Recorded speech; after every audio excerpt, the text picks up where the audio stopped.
Kristen.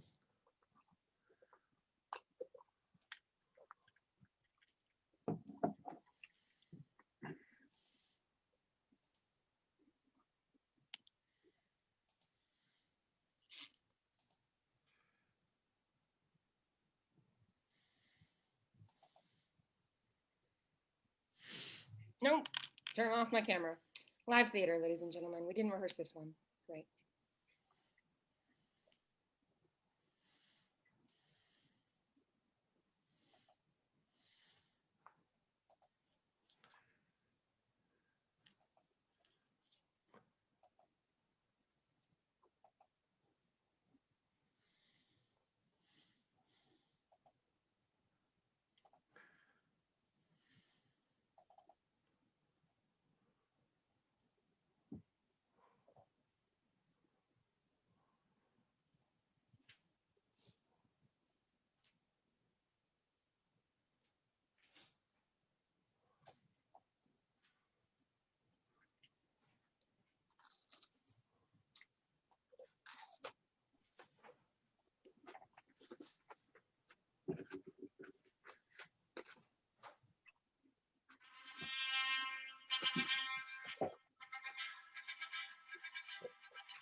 Good evening, ladies and gentlemen, and welcome to Zoom Shakespeare's 1-year anniversary. Oh my goodness. We've been in quarantine for a year. At least we have a vaccine now, so that's good. A year ago, from tomorrow, actually, I got some of my Houston friends together to do a Midsummer Night's Dream, the show you'll see tonight, including Seth and Sandra Ramsey and Jonathan Gonzalez. And I think that's it, who was in our original cast. And we just played around with this new thing called Zoom. And then we did another one, and then we did another one, and now here we are a year later. Tonight's production of Midsummer Night's Dream was randomly cast. So you will see people playing roles that were picked randomly, regardless of gender, age, type. Yeah, it's a very random Midsummer Night's Dream. We hope that you enjoy the show.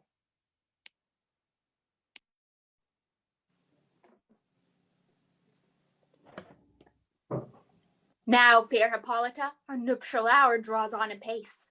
4 happy days bring in another moon. But oh, methinks how slow this old moon wanes. She lingers my desires like to a stepdame or a dowager long withering out a young man's revenue. 4 days will quickly steep themselves in night. 4 nights will quickly dream away the time. And then the moon, like to a silver bow, new bent in heaven, shall behold the night of our solemnities. Go, Philostrate, stir up the Athenian youth to merriments, awake the pert and nimble spirit of mirth, turn melancholy forth to funerals. The pale companion is not for our pomp. Hippolyta, I wooed thee with my sword and won thy love, doing thee injuries, but I will wed thee in another key, with pomp, with triumph, and with reveling.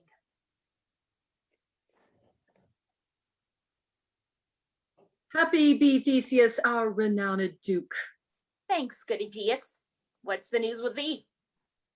Full of vexation come I, with complaint against my child, my daughter, Hermia. Stand forth, Demetrius. My noble lord, this man hath my consent to marry her. Stand forth, Lysander. And my gracious Duke, this man hath bewitched the bosom of my child. Thou, Lysander, thou hast given her rhymes and interchanged love tokens with my child. Thou hast by moonlight at her window sung with feigning voice verses of feigning love, and stolen in the impression of her fantasy with bracelets of thy hair, rings, gauds, conceits, knacks, trifles, nosegays, sweetmeats, messengers of strong prevailment and unhardened youth. With cunning hast thou filched my daughter's heart, turned her obedience, which is due me, to stubborn harshness. And my gracious Duke, be it so she will not be here before your grace consent to marry with Demetrius. I beg the ancient privilege of Athens, and she is mine, I may dispose of her, which shall be either to this gentleman or to her death, according to our law immediately provided to that case. What say you, Hermia? Be advised, fair maid. To you your father should be as a god, one that composed your beauties, yea, and one to whom you are but as a form in wax by him imprinted, and within his power to leave the figure or disfigure it. Demetrius is a worthy gentleman. So is Lysander. In himself he is, but in this kind, wanting your father's voice, the other must be held the worthier. I would my father looked but with my eyes. Rather, your eyes must with his judgment look. I do entreat your grace to pardon me. I know not by what power I am made bold, nor how it may concern my modesty in such a presence here to plead my thoughts. But I beseech your grace that I may know the worst that may befall me in this case if I refuse to wed Demetrius. Either to die the death or to abjure forever the society of men. Therefore, fair Hermia, question your desires. Know of your youth, examine well your blood, whether, if you yield not to your father's choice, you can endure the livery of a nun. For I, to be in shadow cloister mewed, to live a barren sister all your life, chanting faint hymns, the cold, fruitless moon, thrice blessed they that master so their blood to undergo such maiden pilgrimage. But earthlier happy is the rose distilled than that which, withering on the virgin thorn grows, lives and dies in single blessedness. So will I grow, so live, so die, my lord, ere I will yield my virgin patent up unto his lordship, whose unwished yoke my soul consents not to give sovereignty. Take time to pause, and by the next new moon, the sealing day betwixt my love and me for everlasting bond of fellowship, upon that day, either prepare to die for disobedience to your father's will, or else to wed Demetrius as he would, or on Diana's altar to protest for aye austerity and single life. Relent, sweet Hermia, and Lysander, yield thy crazed title to my certain right. You have her father's love, Demetrius. Let me have Hermia's. Do you marry him? Scornful Lysander, true, he hath my love, and what is mine, my love shall render him. And she is mine, and all my right of her I do estate unto Demetrius. I am, my lord, as well derived as he, as well possessed. My love is more than his.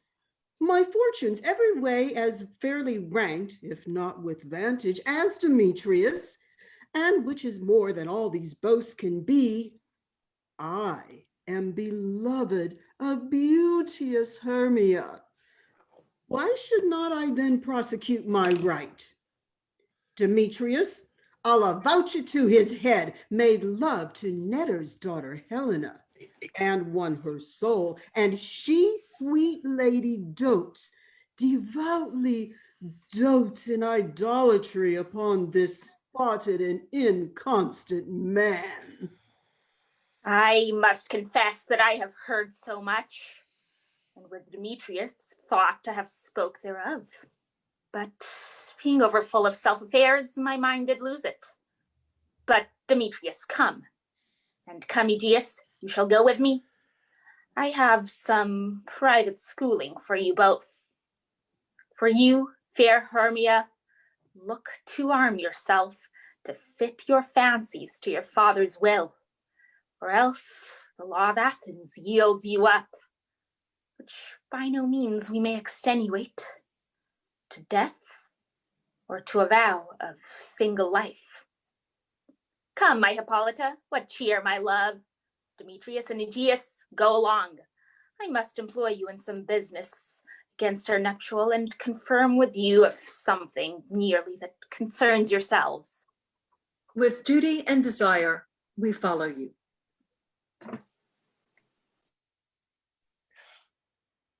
How now, my love? Why is your cheek so pale? How chance the roses there do fade so fast? Belike for want of rain, which I could well beteem them from the tempest of my eyes. Ah me, for aught that I could ever read, could ever hear by tale or history, the course of true love never did run smooth, but either it was different in blood, Oh, cross, too high to be enthralled to low. or else misgraft in respect of years, Oh, spite, too old to be engaged to young. or else it stood upon the choice of friends, Oh, hell, to choose love by another's eyes. or if there were a sympathy in choice, war, death, sickness did lay siege to it, make it momentary as a sound, swift as a shadow, short as a dream, brief as the lightning in the collied night, that in a spleen unfolds both heaven and earth, and ere a man hath power to say, behold, the jaws of darkness do devour it up. So quick bright things come to confusion. If then true lovers have ever been ever crossed, it stands as an edict in destiny. Then let us teach our trial patience, because it is a customary cross. as due to love is thoughts and dreams and sighs, wishes and tears, poor fancy's followers. A good persuasion. Therefore, hear me, Hermia. I have a widow aunt, a dowager of great revenue, and she hath no child. From Athens is her house, remote 7 leagues, and she respects me as her only son. There, gentle Hermia, may I marry thee, and to that place the sharp Athenian law cannot pursue us. If thou lovest me, then steal forth thy father's house tomorrow night, and in the wood, a league without the town, where I did once meet with Helena to do observance of a morn of May, there will I stay for thee. My good Lysander, I swear to thee by Cupid's strongest bow, by his best arrow with the golden head, by the simplicity of Venus's doves, by that which knitteth souls and prospers loves, and by that fire which burned the Carthage queen when the false Trojan under sail was seen, by all the vows that ever men have broke, in number more than ever women spoke. In that same place thou hast appointed me, tomorrow truly I will meet with thee. Keep promise, love. Look, here comes Helena. Godspeed, fair Helena. Whither away? Call you me fair? That fair again, unsay. Demetrius loves you fair. Oh, happy fair. Your eyes are lodestars and your tongue's sweet air, more tunable than lark to shepherd's ear. Oh, yeah, mountain wheat is green when hawthorn buds appear. Sickness is catching. Oh, where favor so. Yours would I catch, fair Hernia, ere I go. My ears should catch your voice, my eye, your eye. My tongue should catch your tongue's sweet melody. Were the world mine, Demetrius being baited, the rest I'd give to you to be translated. Oh, that touch me, how you look, and with what art you sway the motion of Demetrius's heart. I frown upon him, yet he loves me still. Oh, no, that your frowns would teach my smile such skill. I give him curses, yet he gives me love. Oh, that my prayers could such affection move. Oh, the more I hate, the more he follows me. The more I love, the more he hateth me. His folly, Helena, is no fault of mine. None but your beauty. Would that fault were mine. Take comfort. He no more shall see my face. Lysander and myself will fly this place. Before the time I did Lysander see, seemed Athens as a paradise to me. Oh, then what graces in my love do dwell, that he hath turned a heaven unto a hell. Helen, to you our minds we will unfold. Tomorrow night, when Phoebe doth hold her silver visage in the watery glass, decking with liquid pearl the bladed grass, a time that lovers' flights doth still conceal, through Athens' gates we have devised to steal.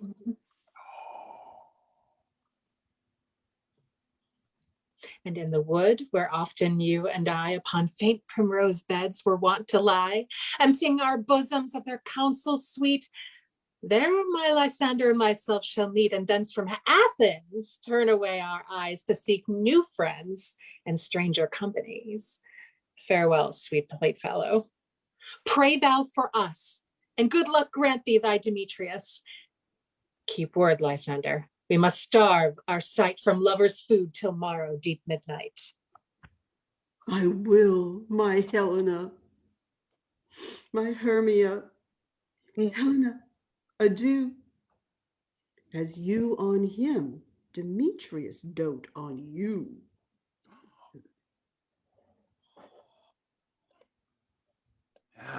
happy some or others some can be. O Athens, I am thought as fair as she. But what of that? Demetrius thinks not so.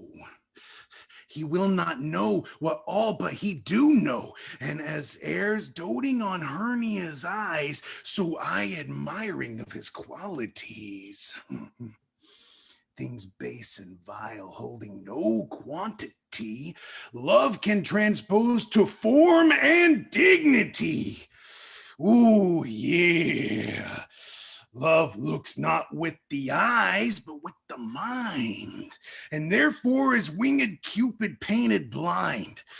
Nor hath love's mind of any judgment taste, wings and no eyes, figure unheedy haste, and therefore is love said to be a child, because in no choice he is oft so beguiled. As waggish boys in game themselves forswear.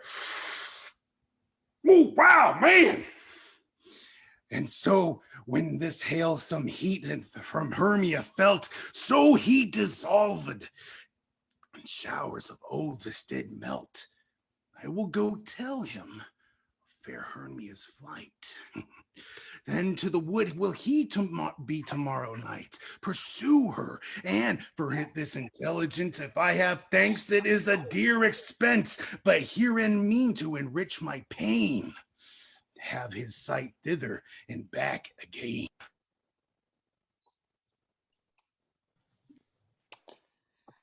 Is all our company here?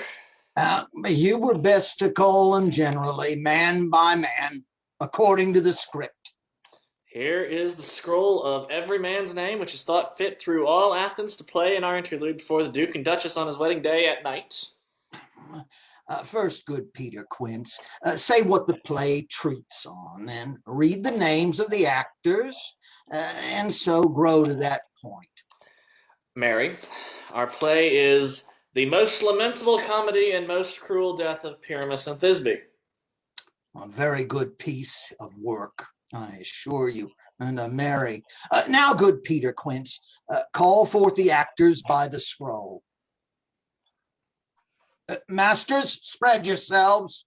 Answer as I call you. Nick Bottom, the Weaver. Ready? Name what part I am for and proceed. You, Nick Bottom, are set down for Pyramus. What is Pyramus? A lover or a tyrant? A lover that kills himself most gallant for love. Well, that will ask some tears in the true performing of it. If I do it, let the audience look to their eyes. I will move storms. I will condole in some measure. To the rest, yet my chief humor is for a tyrant. I could play Hercules rarely, or a part to tear a cat in, to make all split. The raging rocks, the shivering shocks shall break the locks of prison gates, and Phoebus' car shall shine from far and make and mar the foolish fates. This was lofty. Now name the rest of the player. This is Hercules' vein, a tyrant's vein. A lover is more condoling. Francis Flute, the bellows mender. Here, Peter Quince. Flute, you must take Thisbe on you. What is Thisbe? A wandering knight. It is the lady that Pyramus must love. Nay, faith, let me not play a woman. I'll have a beard coming. That's all one. You shall play it in a mask, and you may speak as small as you will. And I may hide my face. Let me play Thisbe too. I'll speak in a monstrous little voice.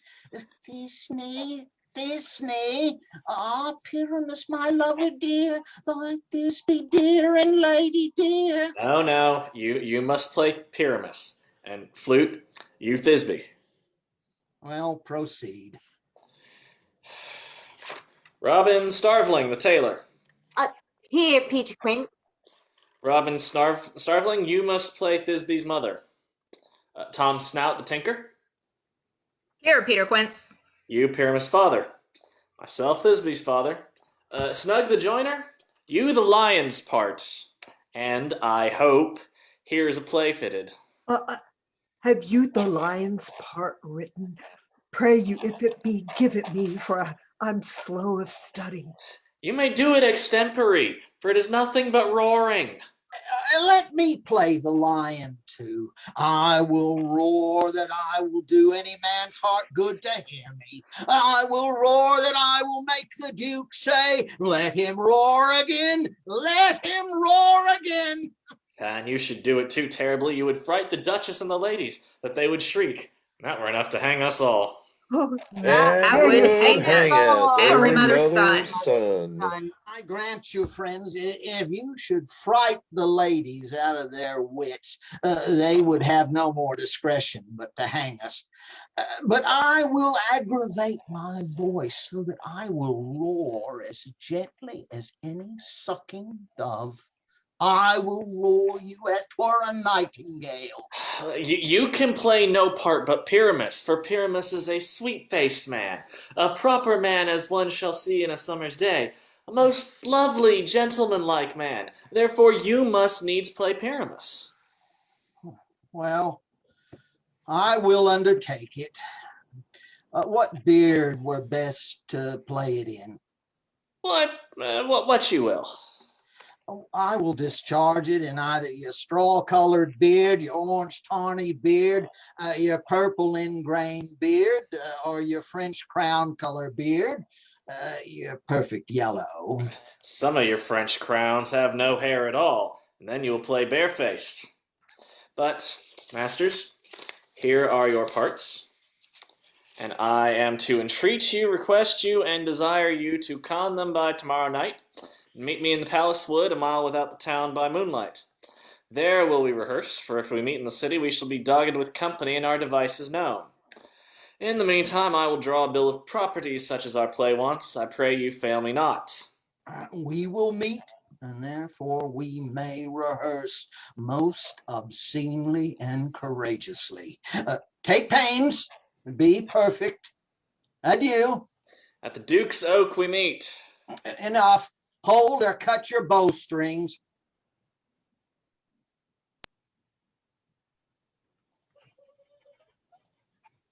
How now, spirit? Whither wander you?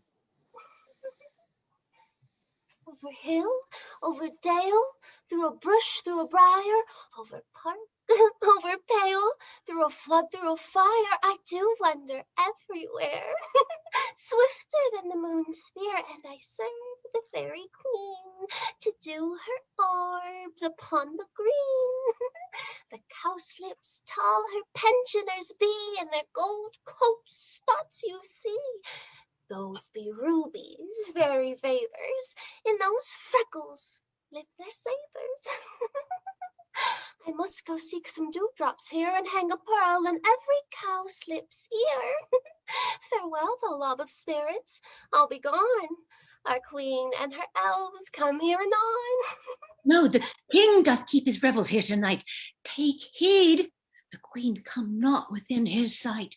For Oberon is passing fell in wrath, because that she, as her attendant, hath a lovely boy stolen from an Indian king. She never had so sweet a changeling, and jealous Oberon would have the child, knight of his train, to trace the forest wild. But she perforce withhold the loved boy, crowns him with flowers, makes him all her joy. And now they never meet in grove or green, by fountain clear or spangled starlight sheen. But they do swear that all their elves for fear creep into acorn cups and hide them there. Either I mistake your shape in making quite, or else you are that shrewd and knavish sprite called Robin Goodfellow. Are not you he that frights the maidens of the villagery, skim milk, and sometimes labor in the quern, and bootless make the breathless huswife churn, and sometimes make the drink to bear no barm, mislead night wanderers, laughing at their harm. Those that hobgoblin call you and sweet Puck, you do their work, and they shall have good luck are not you he. Thou speakest aright. Oh, I am that merry wanderer of the night. I jest to Oberon and make him smile when I a fat bean-fed horse beguile, neighing in likeness of a filly foal. And sometimes lurk I in a gossip's bowl, in very likeness of a roasted crab. She drinks, against her lips I bob, and on her withered dewlap pour the ale. Oh, the wisest aunt, telling the saddest tale. Sometimes for 3-foot stool mistaketh me, and slip I from her bump, down topples she, and Tina cries and falls into a cough. And then the whole choir hold their hips and laugh, and waxing in their mirth and knees, and swear a merrier hour was never wasted there. But hold, Fairy, here comes Oberon. Here, my mistress, would that he were gone.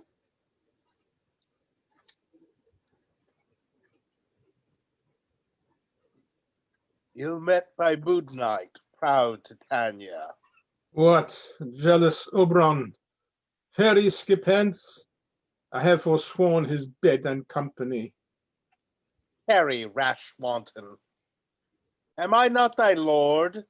Then I must be thy lady. But I know when thou hast stolen away from fairyland, and in the shape of Corin sat all day playing on pipes of corn and versing love to amorous Phillida, why art thou here, come from the farthest steep of India, but that, forsooth, the bouncing Amazon, your buskinded mistress and your warrior love, to Theseus must be wedded, and you come to give their bed joy and prosperity. How canst thou for shame, Titania, glance at my credit with Hippolyta, knowing I know thy love to Theseus? Dost not thou lead him through the glimmering night from Paragonia, whom he ravished, and make him with fair Aglis break his faith with Ariadne and Antiopa? These are the forgeries of jealousy, and never since the midsummer spring met we on hill, in dale, forest or mead, by paved fountain or by rushy brook, or in the beached margent of the sea, to dance our ringlets to the whistling wind. But with thy brawls thou hast disturbed our sport. Therefore the winds, piping to us in vain, as in revenge have sucked up from the sea contagious fogs, which, falling in the land, hath every pelting river made so proud that they have overborne their continents. The ox hath therefore stretched his yoke in vain, the ploughman lost his sweat, and the green corn hath rotted ere his youth attained a beard. The fold stands empty in the drowned field, and crows are fatted with the murrain flock. The nine men's morris is filled up with mud, and the quaint mazes in the wanton green, though lack of tread are undistinguishable. The human mortals want their winter here. No night is now with him or carol blessed. Therefore, the moon, the governess of floods, pale in her anger, washes all the air that rheumatic diseases do abound. And thorough this distemperature we see the seasons alter. Hoary-headed frosts fall in the fresh lap of the crimson rose, and on old Heme's thin and icy crown an odorous chaplet of sweet summer buds is, as in mockery, set. The spring, the summer, the childing autumn, angry winter, change their wonted liveries, and the mazed world by their increase now knows not which is which. And this same progeny of evils comes from our debate, from our dissension. We are their parents and original. Do you amend it then? It lies in you. Why should Titania cross her Oberon?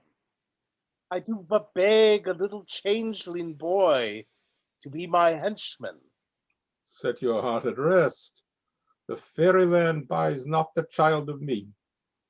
His mother was a votress of my order, and in the spiced Indian air by night, full often has she gossiped by my side, and sat with me on Neptune's yellow sands, marking the embarked traders in the flood, when we have laughed to see the sails conceive and grow big-bellied with the wanton wind, which she, with pretty and with swimming gait, following, her room then which with my young squire would imitate and sail upon the land to fetch me trifles and return again, as from a voyage rich with merchandise. But she, being mortal, of that boy did die, and for her sake do I rear up her boy, and for her sake I will not part with him. How long within this wood intend you stay? Perchance till after Theseus' wedding day, if you will patiently dance in our round and see our moonlit revels, go with us. If not, shun me, and I will spare your haunts. Give me that boy, and I will go with thee. Not for thy fairy kingdom. Fairies, away. We shall chide downright if I longer stay. Well, go thy way. Thou shalt not from this grove, and I torment thee for this injury. My gentle Puck, come hither. Thou rememberest, since once I sat upon a promontory, and heard a mermaid on a dolphin's back, uttering such dulcet and harmonious breath, that the rude sea grew civil at her song, and certain stars shot madly from their spears to hear the sea maid's music. I remember. That very time I saw, but thou couldst not, flying between the cold moon and the earth, Cupid, all armed. A certain aim he took at a fair vestal throned by the west, and loosed his love shaft smartly from his bow, as it should pierce 100,000 hearts. But I might see young Cupid's fiery shaft quenched in the chaste beams of the watery moon, and the imperial votress passed on in maiden meditation, fancy free. Yet marked I where the bolt of Cupid fell upon a little western flower, before milk white, now purple with love's wound, and maidens call it love and idleness. Fetch me that flower, the herb I showed thee once. The juice of it, on sleeping eyelids laid, will make or man or woman madly dote upon the next live creature that it sees. Fetch me this herb, and be thou here again, ere the Leviathan can swim a league. I'll put a girdle round the earth in 40 minutes. Having once this juice, I'll watch Titania when she is asleep, and drop the liquor of it in her eyes. The next thing then she, waking, looks upon, be it on lion, bear, or wolf, or bull, or meddling monkey, or on busy ape, she shall pursue it with the soul of love. And ere I take this charm from off her sight, as I can take it with another herb, I'll make her render up her page to me. But who comes here? I am invisible, and I will overhear their conference.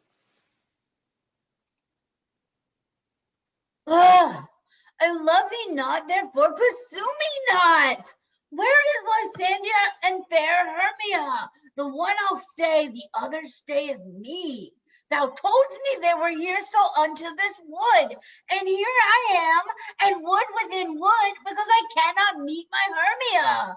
Hence, get thee gone and follow me no more. You draw me, you hard-hearted adamant, but yet you draw not iron, for my heart is true steel.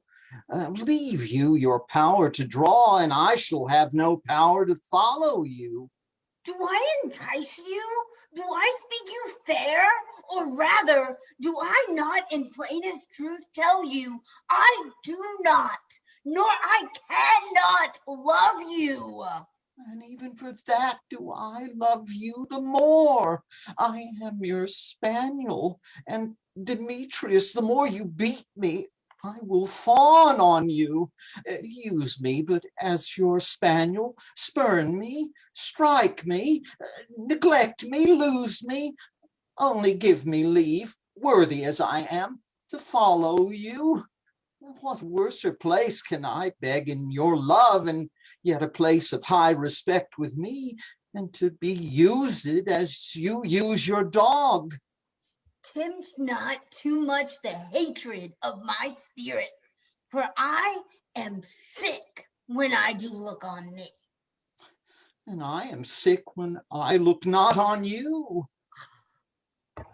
You do impeach your modesty too much to leave the city and commit yourself into the hands of the one that loves you not, to trust the opportunity of the night and the ill counsel of a desert place with the rich worth of your virginity. Your virtue is my privilege, for that it is not night when I do see your face. Therefore I think I am not in the night, nor doth this wood lack worlds of company, for you in my respect are all the world. And how can it be said I am alone when all the world is here to look on me? I'll run from thee and hide me in the brakes and leave thee to the mercy of wild beasts. The wildest hath not such a heart as you. Run when you will, the story shall be changed. Apollo flies and Daphne holds the chase. The dove pursues the griffin. The mild hind makes speed to catch the tiger. Bootless speed when cowardice pursues and valor flies.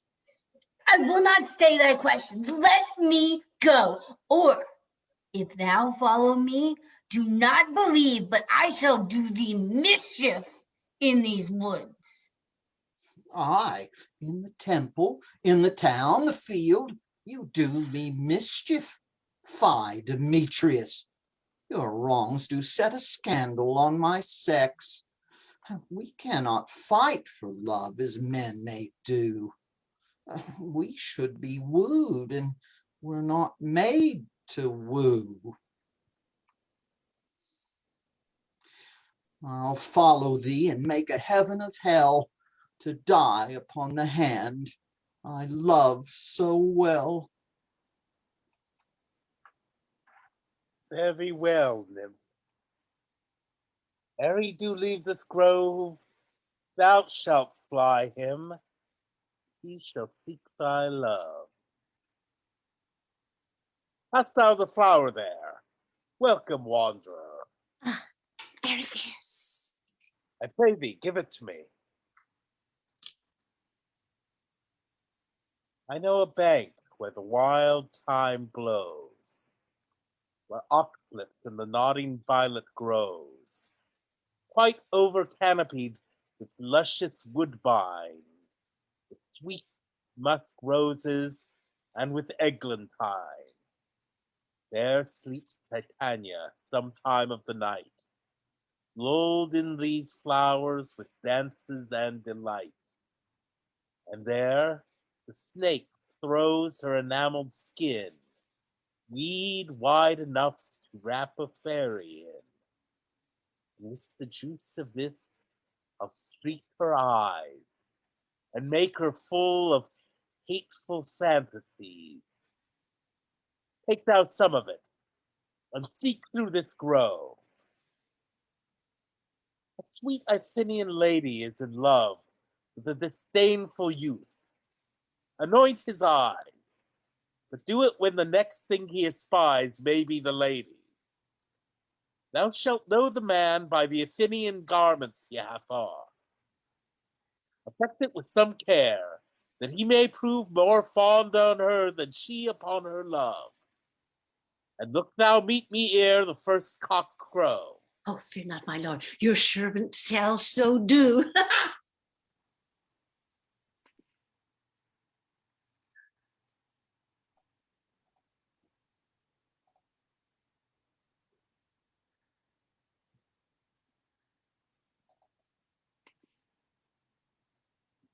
Come now, a roundel and a fairy song. Then for the third part of a minute hence, some to kill cankers in the muskgrove buds, some war with reremice for their leathern wings, to make my small elves' coats, and some keep back to this clamorous owl that nightly hoots and wonders at our quaint spirits. Sing me now asleep, then to your offices, and let me rest.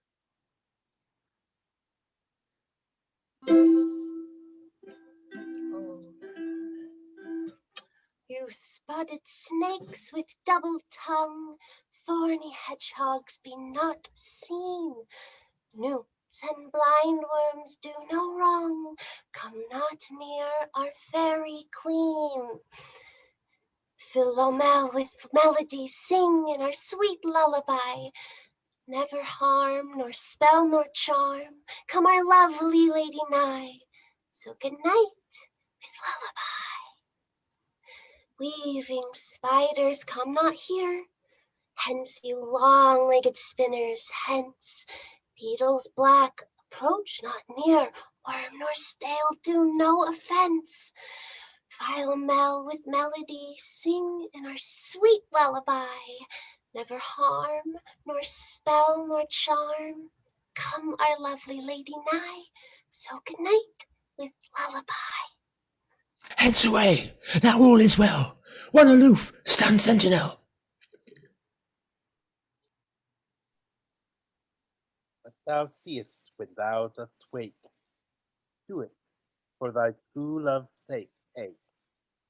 Love and language for his sake. Be it ounce, or cat, or bear, pard or boar with bristled hair. In thy eye that shall appear, when thou wakest, is thy dear. Wake, and some vile thing is near. Fair love, you're faint with wandering in this wood, and to speak troth, how I forgot our way. Will rest us, Hermia, if you think it is good, and tarry for the comfort of the day. Be it so, Lysander. Find you out of bed, for I upon this bank will rest my head. One turf shall serve as pillow for us both, one heart, one bed, two bosoms, and one trough. Nay, good Lysander, for my sake, my dear, lie further off yet, do not lie so near. Oh, taste the sweets, sweet of my innocence. Love takes the meaning in love's conference. I mean that my heart unto yours is knit, so that two but one heart can we make of it. Two bosoms interchained with an oath, that two bosoms and a single troth. Till then by your side no bedroom me deny, for lying so, Hermia, I do not lie. Lysander riddles very prettily. Not much beshrew my manners and my pride if Hermia meant to say Lysander lied. But, gentle friend, for love and courtesy, lie further off in human modesty. Such separation, as may well be said, becomes a virtuous bachelor and a maid. So far be distant, and good night, sweet friend. This love ne'er alters till sweet life end. Men are men, to that fair prayer I say aye, and then end life when I end loyalty. Here is my bed. Sleep thee and give these all his rest.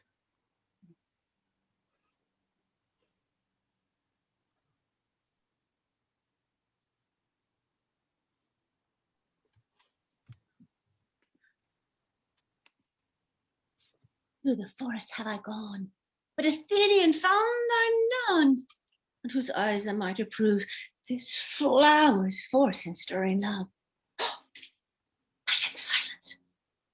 Who is here? Weeds of Athens he doth wear. This is he, my master said, despised the Athenian maid. Oh, and hear the maiden sleeping sound on the dank and dirty ground.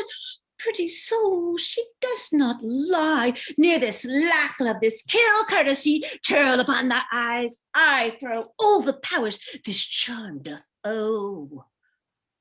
When thou wakest, let love forbid. Sleep his seed upon the eyelid. So, awake when I am gone. For I must now to Oberon.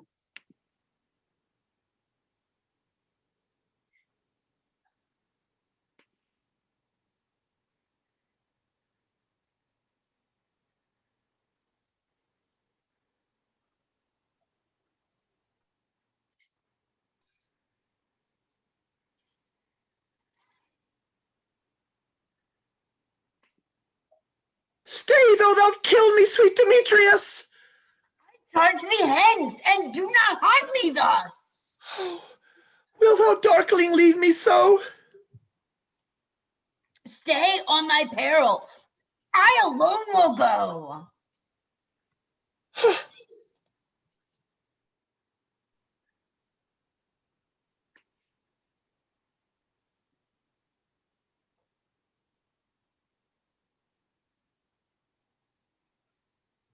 I am amazed, and know not what to say. I am out of breath in this fond chase. The more my prayer, the less is my grace. Happy is Hermia wheresoever she lies, for she hath blessed and attractive eyes. How came her eyes so bright? Not with salt tears. If so, my eyes are oftener washed than hers. No, no, I am ugly as a bear. For beasts that do meet me run away in fear. Therefore no marvel though Demetrius do as a monster fly my presence thus. Oh, what wicked and dissembling glass of mine made me compare with Hermia's very eyne. But who is here? Oh, Lysander, on the ground. Dead? Or asleep? I see no blood, no wound. Lysander, if you live, good sir, awake! And run through fire I will for thy sweet sake. Transparent Helena, nature shows art that through thy bosoms makes me see thy heart. Where is Demetrius? Oh, how fit a word is that vile name to perish on my sword? Oh, do not say so, Lysander. Say not so. What, though he love your Hermia, Lord, what though? Yet Hermia still loves you. Then be content. Content with Hermia? No, I do repent. These tedious minutes with her I have spent. Not Hermia, but Helena I love, who will not change a raven for a dove. The will of a man is by his reason swayed, and the reason says him, if you were a worthier maid, things growing are not ripe until their season. So I, being young, till not now ripe the reason, and touching now the point of human skill, reason becomes the marshal to my will, and leads me to your eyes, where I overlook love's stories written in love's richest book.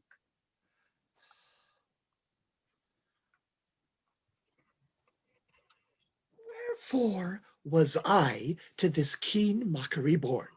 When at your hands did I deserve such scorn? Is it not enough? Is it not enough? Oh, young man, that I did never, no, for never can deserve a sweet look from Demetrius I, but you must flout my insufficiency? Oh, good troth, you do me wrong, good sooth you do, in such disdainful manner me to woo. Oh, but fare you well. Perforce I must confess, I thought you a lord of more true gentleness. Oh, that a lady of one man refused should of another be abused. Not Hermia. Hermia, sleep thou there, and nay mayest come thy sander near. For as a surfeit of the sweetest things, the deepest loathing to the stomach brings, or as the heresies that man do leave are hated most of those that did deceive. So thou, my surface and my heresy, of all be hated, but the most of me. And my powers address your love and might to honor Helen and be her knight.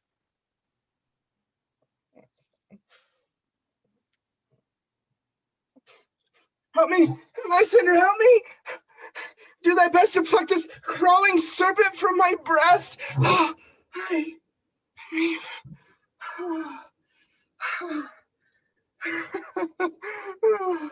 what a dream was here. Lysander, look how I quake with fear. Methought a serpent ate my heart away. And you said, smiling at his cruel pity, Lysander, what, removed? Lysander, Lord, what, out of hearing? Gone?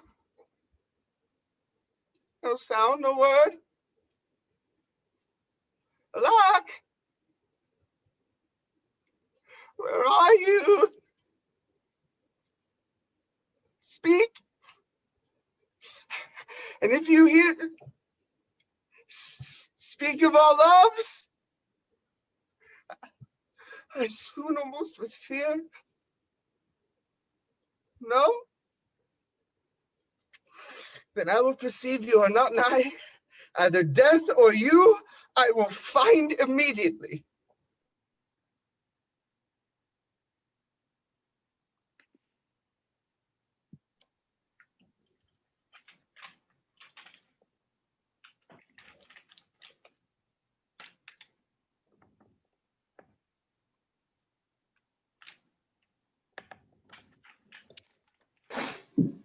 Are we all met?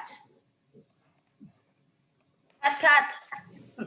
And here's our marvel's convenient place for our rehearsal.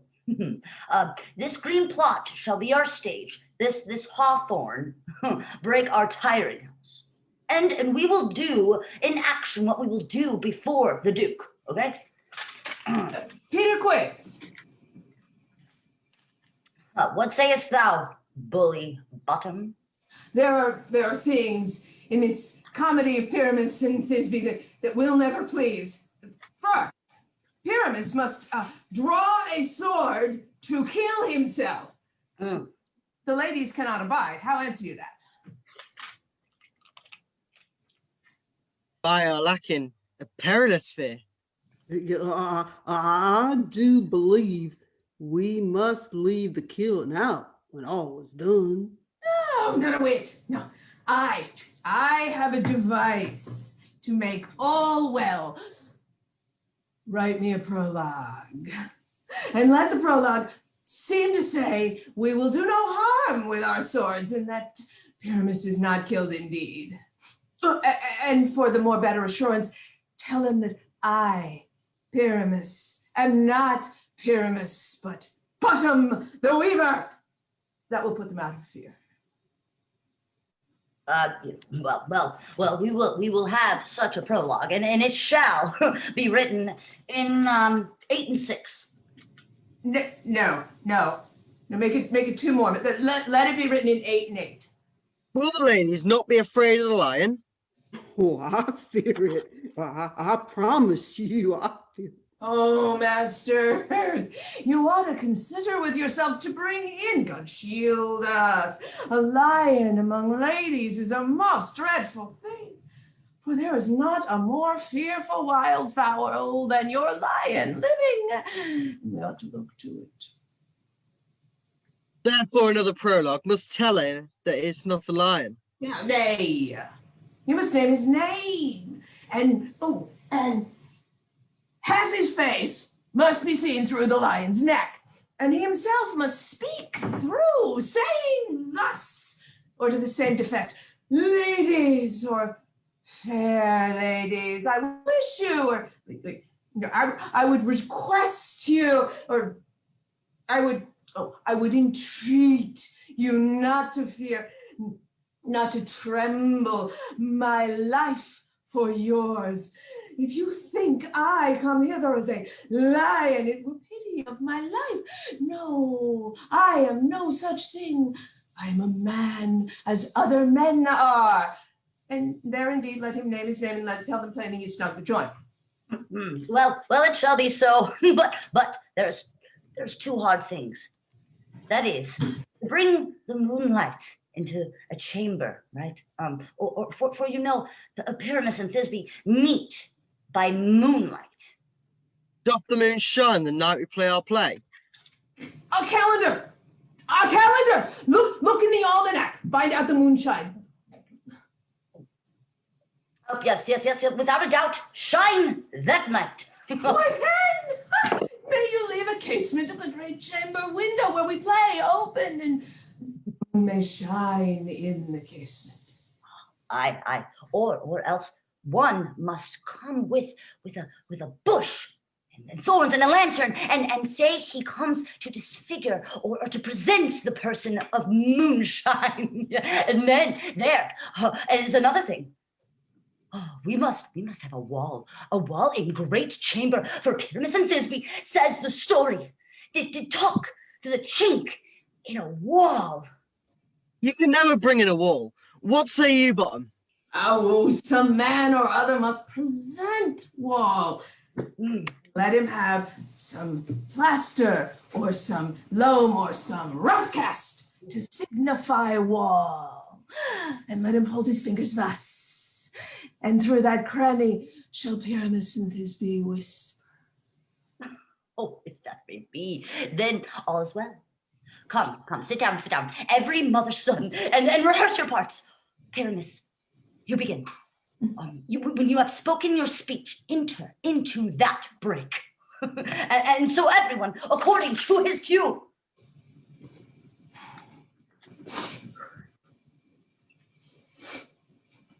Who spent if we swagger in here so near the cradle of the fairy queen? Well, a play toward. Okay. I'll be an auditor. Ooh, an actor too, perhaps, if I see cause. Seek, Pyramus. Thisbe, stand forth. Thisbe, the flowers of odious savors sweet. Odors. Odors, savors sweet, so hath thy breath. My dearest Thisbe, dear. But hark, a voice. Stay thou but here a while, and by I will to thee appear. Stranger Pyramus ne'er played here.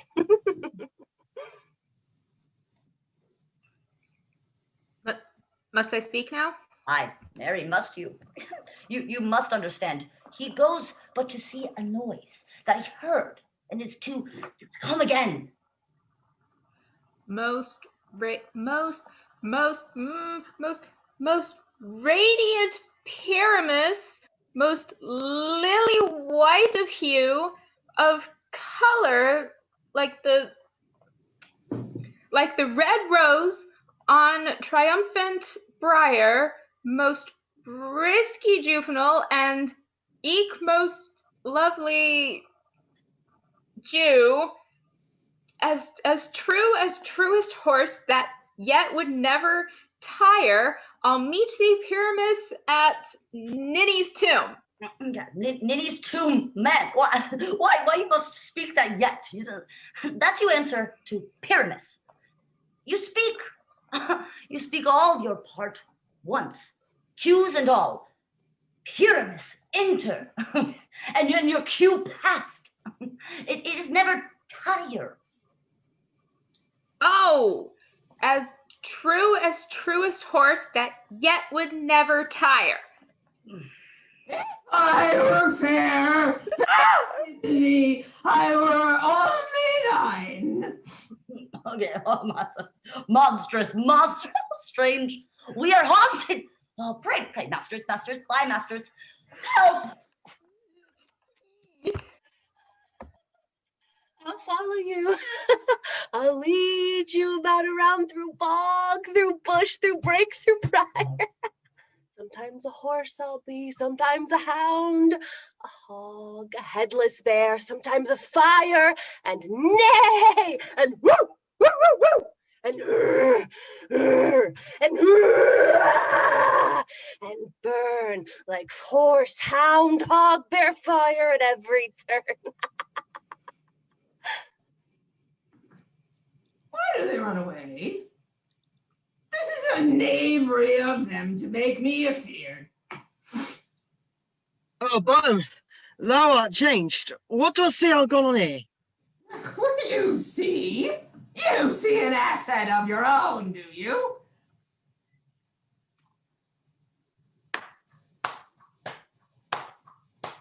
Bless thee, thou art translated.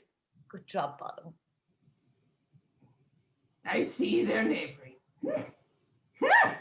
This is to make an ass of me, to fright me if they could. But I will not stir from this place. Do what I can. I will walk up and down here, and I will sing that they shall hear I am not afraid.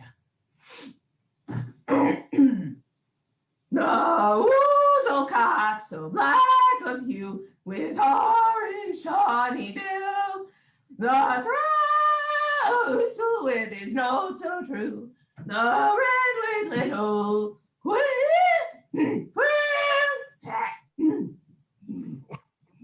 What angel wakes me from my flowery bed? The finch, the sparrow, and the hawk, the plain song cuckoo gray, whose note full many a man doth mark, and dares not answer for indeed. Oh, and set his wit to so foolish a bird. Who would give a bird the lie, though he cry, oh, never so. I pray thee, gentle mortal, sing again. Mine ear is much enamored of thy note, so it is mine eye enthralled to thy shape. And thy fair virtue's force perforce doth move me on the first view to say, to swear, I love thee. Methinks, mistress, you should have little reason for that, and yet, to say the truth, reason and love keep little company together nowadays. The more the pity that some honest neighbors will not make them friends. Nay, I can gleek upon occasion. Thou art as wise as thou art beautiful. Not so, neither.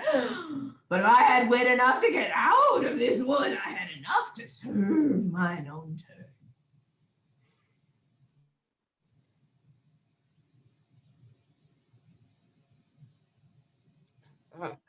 Out of this wood do not desire to go. Thou shalt remain here whether thou wilt or no. I am a spirit of no common rate. The summer still doth tend upon my state. And I do love thee, therefore go with me. And I'll give thee fairies to attend on thee. And they shall fetch thee jewels from the deep and sing while thou on pressed flowers dost sleep. And I will purge thy mortal grossness, so that thou shalt like an airy spirit go. Peas blossom, cobweb, mote, and mustard seed. Ready? And I. And I. Where shall we go? Be kind and courteous to this gentleman. Hop in his walks and gambol his eyes. Feed him with apricots and dewberries, with purple grapes, green figs, and mulberries. The honey bags steal from the humble bees, and for the night tapers crop their waxen thighs, and light them a fiery glowworm's eyes, to have my love to bed and to arise. And plunk the wings from the painted butterflies, to fan the moonbeams from his sleeping eyes. Nod to him, elves. Do him courtesies. Hail, mortal. Hail! Hail! I cry your worship's mercy heartily. I beseech your worship's name. Cobweb! I shall desire you more acquaintance, good Master Cobweb. Oh, if I cut my finger, I shall make bold of you. Your name, honest gentleman. Peas Blossom. I pray you commend me to Mr. Squash and to your mother and to Master Peascod, your father. Good Master Peas Blossom. I shall desire you of more acquaintance too. Your name, I beseech you, sir. Mustard seed. Oh, good Master Mustard Seed. Oh, I know your patience well. That same cowardly giant like ox beef hath devoured many a gentleman of your house. I promise you, your kindred have made my eyes water, and now I desire you of more acquaintance, good Master Mustard Seed. Come, wait upon him, lead him to my bower. The moon, methinks, looks with a watery eye, and when she weeps, weeps every little flower, lamenting some enforced chastity tied up my lover's tongue. Bring him silently.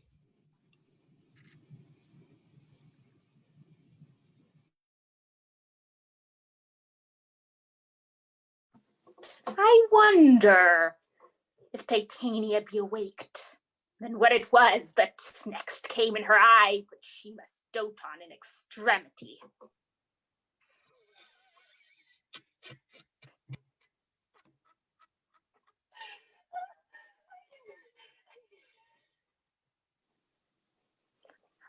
Here comes my messenger. How now, mad spirit? What night rule now about this haunted grove?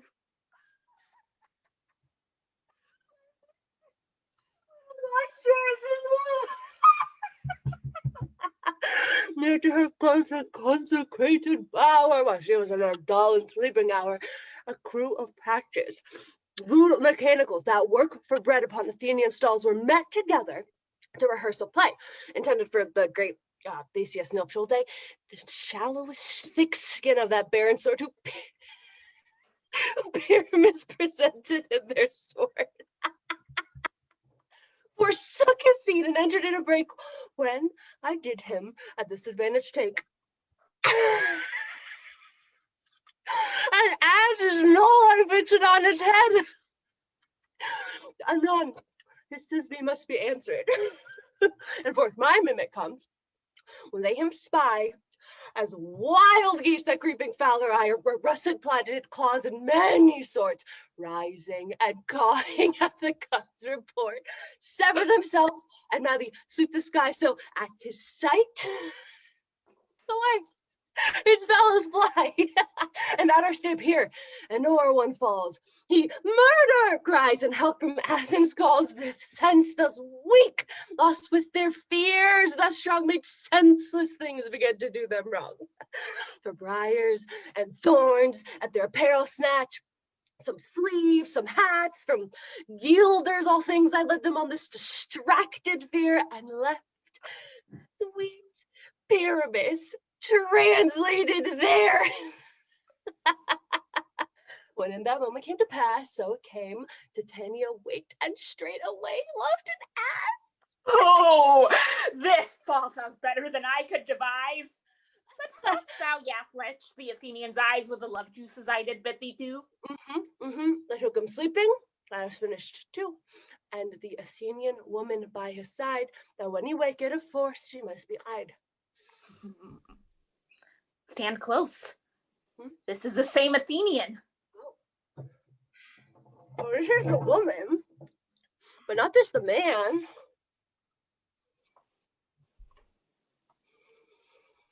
Oh, why rebuke him that loves you so? Lay breath so bitter on your bitter foe. Now I but tried, but I should use thee worse. For thou, I fear, hast given me cause to curse. If thou hast slain Lysander in his sleep, being all shoes in blood, plunge in deep and kill me too. Oh, the sun was not so true unto the day as he to me. Would he have stolen away from sleeping Hermia? I believe as soon this whole earth may be bored, and that the moon may through the centre creep, and so displease her brothers noontide with the Antipodes. It cannot be but thou hast murdered him. So should a murderer look, so dead, so grim.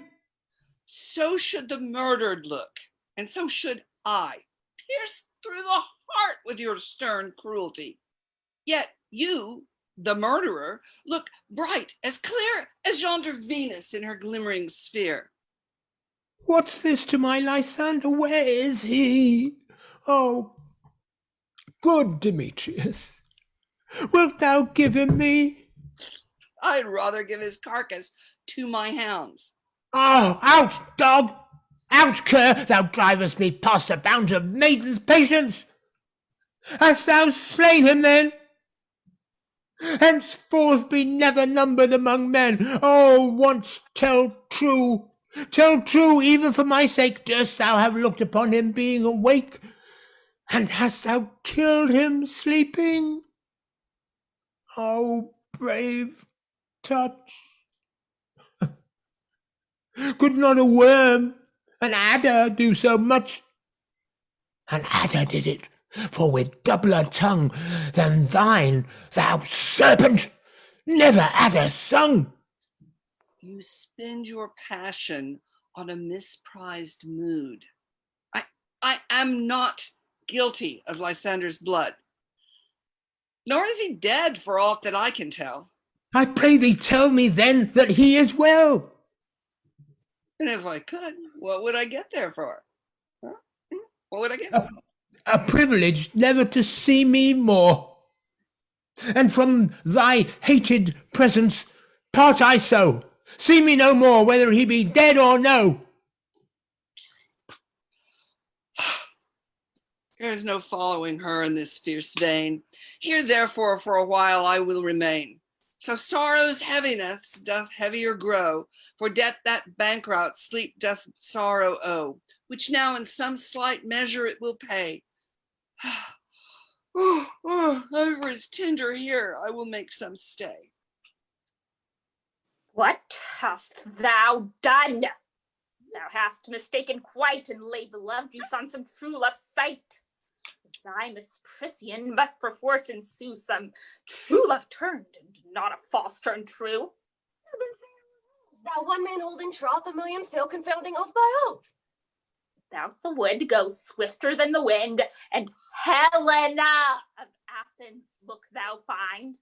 Oh, fancy shit sick she is, and pale of cheer with sighs of love that cost the fresh blood dear. By some illusion, see thou bring her here. I'll charm his eyes against she do appear. I go. Oh, look how I go, swifter than air from Tartar's boat.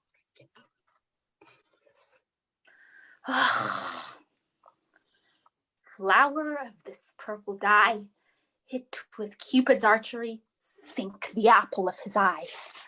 When his love he doth espy, Let her shine as gloriously as the Venus of the sky. When thou wakest, if she be by, beg of her for remedy.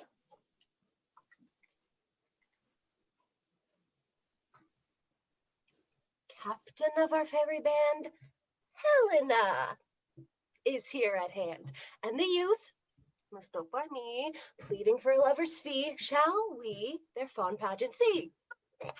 Lord, how fool these mortals be. Stand aside.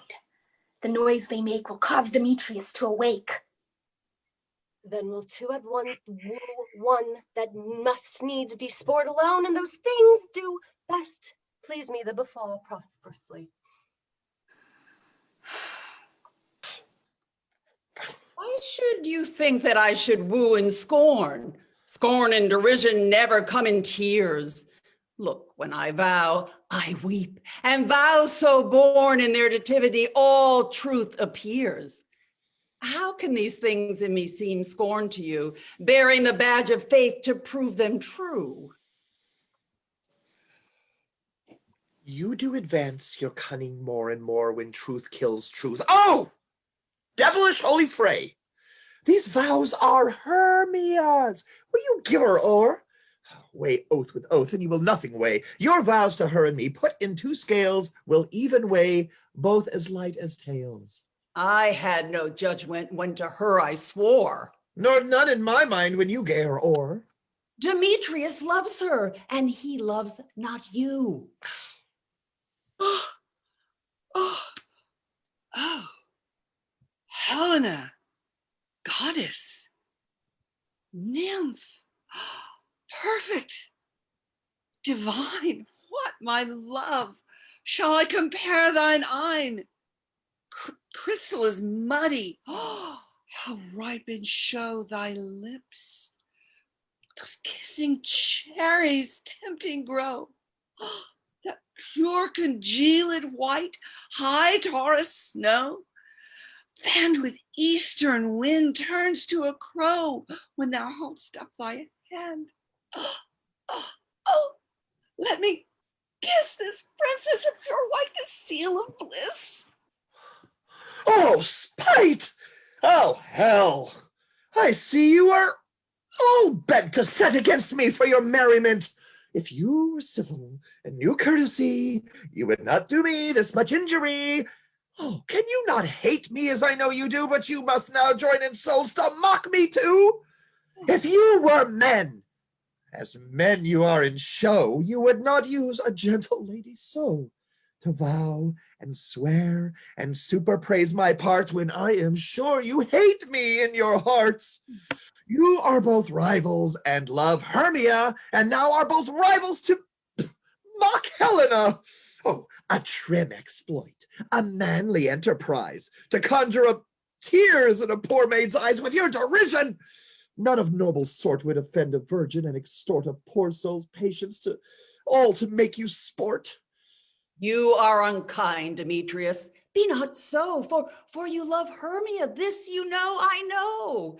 And here with all goodwill, with all my heart, in Hermia's love, I yielded you up my part. And yours of Helena to me bequeath, whom I do love and will do till my death. Never did mockers waste more idle breath. Lysander, King, keep thy Hermia. I will none. If e'er I loved her, all that love is gone. My heart to her, but as guestwise sojourned. And now to Helena, it is home, returned, there to remain. Helen, it is not so. Disparage not the fate thou dost not know, lest to thy peril thou abide it dear. Look, here thy love comes. Yonder is thy dear.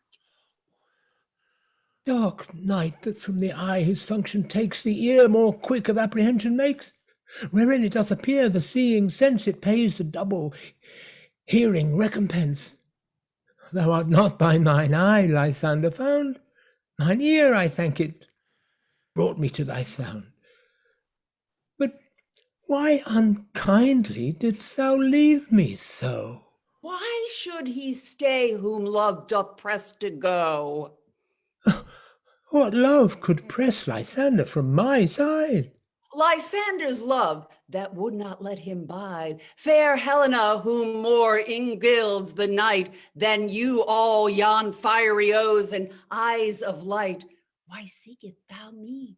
Could not this make thee know the hate I bear thee made me leave thee so? You speak not as you think, it cannot be. Lo! She is one of this confederacy. Oh, now I perceive they have conjoined all three to fashion this false sport in spite of me. Injurious Hermia, most ungrateful maid, have you conspired, have you with these contrived to bait me with this foul derision? Is all the counsel that we two have shared, the sisters' vows, the hours that we have spent when we have chid the hasty-footed time for parting us, is all forgot? All school days friendship, childhood innocence. We, Hermia, like two artificial gods, have with our needles created both one flower, both on one sampler, sitting on one cushion, both warbling of one song, both in one key, as if our hands, our sides, voices, and minds had been incorporate. So we grew together, like to a double cherry, seeming parted, but yet an union in partition, two lovely berries molded on one stem, so with two seeming bodies, but one heart, two of the first, like coats in heraldry, due but to one, and crowned with one crest. And will you rent our ancient love asunder to join with men in scorning your poor friend? Oh, it is not friendly, it is not maidenly. Our sex, as well as I, may chide you for it, though I alone do feel the injury. I am amazed at your words. I scorn you not. It seems that you scorn me. Have you not set Lysander, as in scorn, to follow me and praise my eyes and face, and made your other love, Demetrius, who even now did spurn me with his foot to call me goddess, nymph, divine and rare, and precious celestial? Wherefore speaks he thus to who he hates? Oh, and wherefore doth Lysander deny your love so rich within his soul, and tender me forsooth affection? Oh, but by your setting on, your consent. Oh, what though I be not so in grace as you, so hung up with love, so fortunate, but miserable most? Oh, to love unloved, this you should pity rather than despise. I understand not what you mean by that. I do persever. Counterfeit sad looks, make mouths upon me when I turn my back, wink at each other, hold the sweet jest up. This sport, well carried, shall be chronicled. Oh, if you have any pity, grace, or manners, you would not make me such an argument. Fare you well. 'Tis partly my own fault, which death or absence soon shall remedy. Stay, gentle Helena. Hear my excuse, my love, my life, my soul, fair Helena. Oh, excellent. Sweet, do not scorn her so. If she cannot entreat, I can compel. Thou canst compel no more than she entreat. Thy threats have no more strength than her weak prayers. Helena, I love thee. By my life I do. I swear by that which I will lose for thee to prove him false that says I love thee not. I say, I love thee more than he can do. If thou say so, withdraw and prove it too. Quick, come. Lysander, whereto tends all this? Away, you Ethiop. No, no, he'll seem to break loose. Take on as you would to follow, but yet come not. You are a tame man. Go. Hang off, thou cat, thou burr. Ooh, vile thing, let loose, or I will shake thee from me like a serpent. Why are you grown so rude?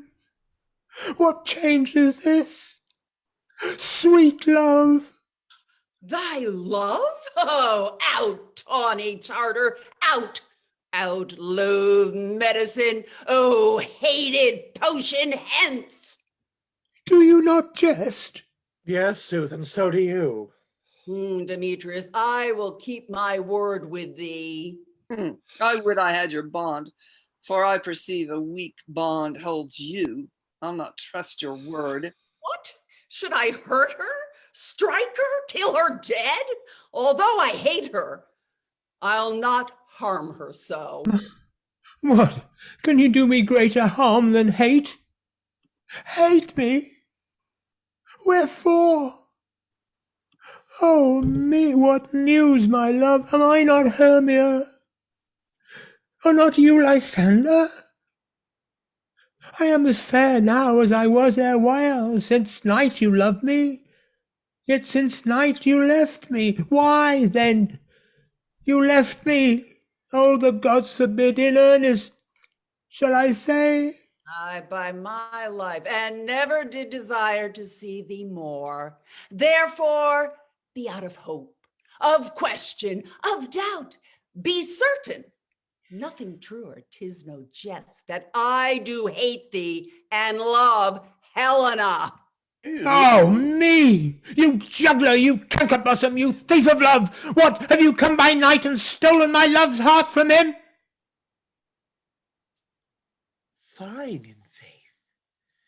Have you no modesty, no touch of bashfulness, no maiden shame? What, will you tear impatient answers from my gentle tongue? Fie! Fie, you counterfeit! You puppet, you! Puppet? Why so? Aye, that way goes the game. Now I perceive that she hath made compare between our statures. She hath urged her height, and with her personage, her tall personage, her height, forsooth, she hath prevailed with him. And are you grown so high in his esteem because I am so dwarfish and so low? How low am I, thou painted maple? Speak! How low am I? I am not yet so low but my nails can reach until your eyes. I pray you, though you mock me, gentlemen, let her not hurt me. I was never cursed. I have no gift at all in shrewishness. Oh, I am a right maid for my cowardice. Let her not strike me. Oh, you may perhaps think that because she is something lower than myself, that I can match her. Lower? Hark again! Oh, good Hermia, be not so bitter with me.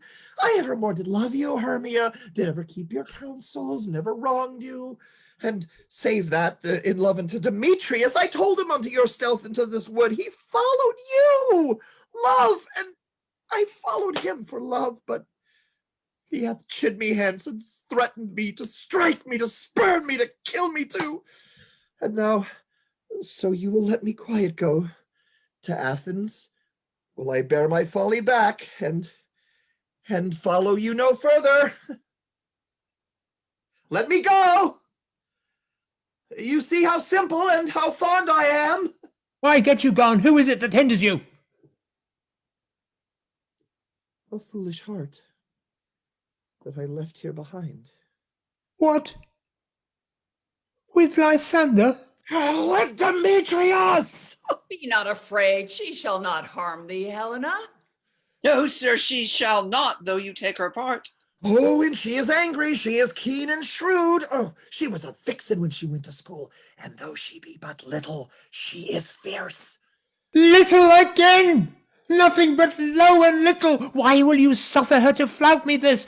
Let me come to her. Get you gone, you dwarf. You minimus of hindering knotgrass maid, you bee, you acorn. You are too officious in her behalf that scorns your services. Let her alone. Speak not of Helena. Take not her part, for if thou dost intend never so little show of love to her, thou shalt obey it. Now she holds me not. Now follow, if thou darest, to try whose right of thine or mine is most in Helena. Follow? Nay, I'll go with thee cheek by jowl. You, mistress, all this coil is long of you. Nay, go not back. I will not trust you, nor stay no longer in your cursed company. Your hands than mine are quicker for a fray. My legs are longer though to run away. I'm amazed and don't know what to say.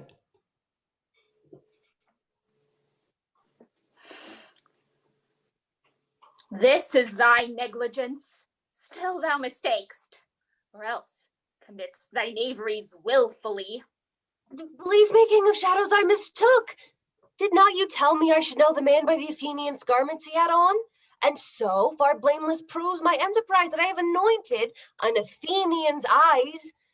And so far I am glad it so did sort, as this their jingling I esteem a sport. Thou seest these lovers seek a place to fight. High, therefore, Robin, overcast the night.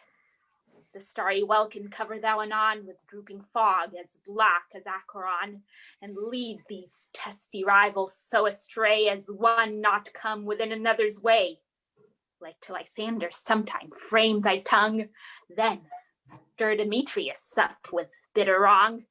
And sometime rail thou like Demetrius, and from each other look thou, lead them thus, till o'er their brows death counterfeiting sleep with leaden logs and batty wings doth creep. Then crush this herb into Lysander's eye, whose liquor hath this virtuous property, to take from thence all error with his might, and make his eyeballs roll with wonted sight. When they next wake, all this derision shall seem a dream and fruitless vision. And back to Athens shall the lovers wend, with league whose date till death shall never end. Whiles I in this affair do thee employ, I'll to my queen and beg her Indian boy. And then I will her charmed eye release from monsters' view, and all things shall be peace. The fairy lord, this must be done with haste, for night's swift dragons cut the clouds full fast, and yonder shines Auror's harbinger, at whose approach ghosts wandering here and there troop home to churchyards. Damned spirits, all that in crossways and floods of burial, already their wormy beds are gone, for fear lest they should look upon their shames. They willfully themselves exile from light, and must for aye consort with black-browed night. But we are spirits of another sort. I with the morning's love have oft made sport, and like a forester the groves may tread, even till the eastern gate all fiery red, opening on Neptune's fair blessed beams, turns into yellow gold his salt green streams. But notwithstanding haste, make no delay. We may effect this business yet ere day. Up and down, I'll lead them up and down.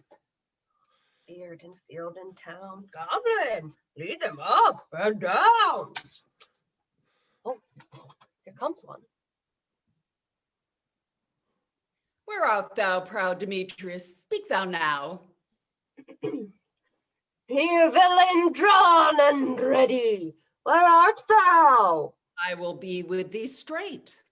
Follow me then to plainer ground.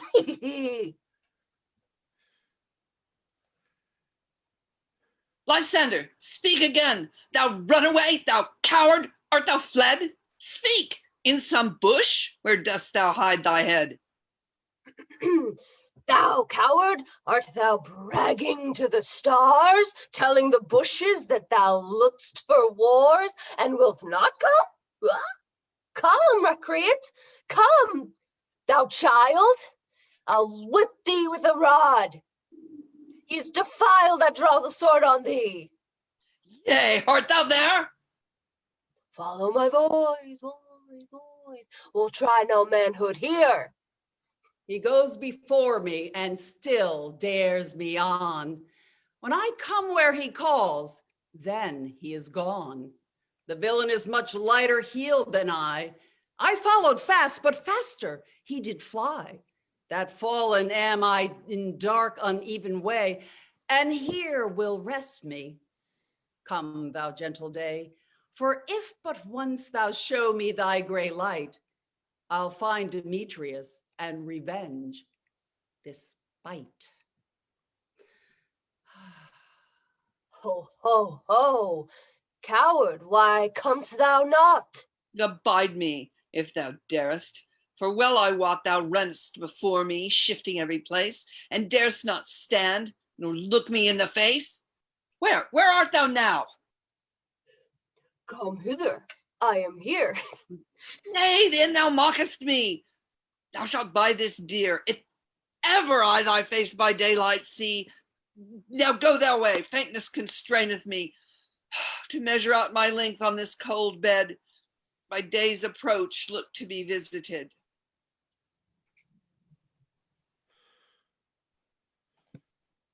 Oh, weary night. Oh, long and tedious night. Abate thy hours. Shine comforts from the east, that I may back to Athens by daylight from these that my poor company detest. In sleep, that sometimes shuts out sorrow's eye. Steal me awhile from my own company. Yet but three. Oh, come one more. Two of both kinds make up four. Here she comes. Oh, cursed and sad. Which is a knaved lad, thus to make poor female mad. Oh. Never so weary, never so in woe. Bedabbled with the dew and torn with briars, I can no further crawl, no further go. My legs can keep no pace with my desires. Here will I rest till break of day. Heaven's shield lies sunder, if they mean a fray. On the ground, sleep sound, I'll apply to your eye gentle lover remedy. When thou wakest, thou takest true delight in the sight of thy former lady's eye. And the country proverb known that every man should take his own, in your waking shall be shown. Jack shall have Jill, naught will go ill. The man shall have his mare again, and all shall be well.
Come, sit thee down upon this flowery bed, while I thy amiable cheeks do coy, and stick musk roses in thy sleek, smooth head, and kiss thy fair, large ears, my gentle joy.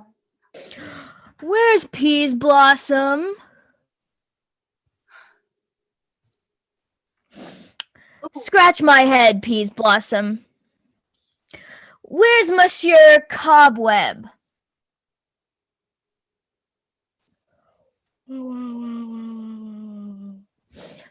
Monsieur Cobweb, good monsieur, get you your weapons in your hand and kill me a red-hipped humblebee on the top of a thistle. And good monsieur, bring me the honey bag. Do not fret yourself too much in the action, monsieur, and good monsieur, have a care the honey bag break not. I would be loath to have you overflown with the honey bag, signor. Where's Monsieur Mustard Seed? Well, give me your knee, Monsieur Mustard Seed. Pray you leave your courtesy, good monsieur. Ooh, what your will? Oh, nothing, good monsieur, but to help Cavalier Cobweb to scratch. I must to the barber's, monsieur, for methinks I am marvelous hairy about the face, and I am such a tender ass, if my hair do but tickle me, I must scratch. Oh, what? Wilt thou hear some music, my sweet love? I have a reasonable good ear in music. Let's have the tongs and the bones. Or say, sweet love, what thou desirest to eat. Truly a peck of provender. I could munch your good dry oats. Methinks I have a great desire for a bottle of hay. Good hay, sweet hath no fellow. I have a venturous fairy that shall seek the squirrel's hoard and fetch thee new nuts. I'd rather have a handful or two of dried peas, but I pray you let none of your people stir me. I have an exposition of sleep come upon me.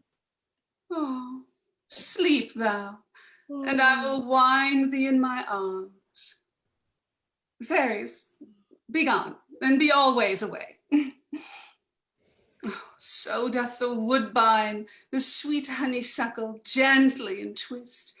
The female ivy so enrings the barky fingers of the elm. Oh, how I love thee! How I dote on thee.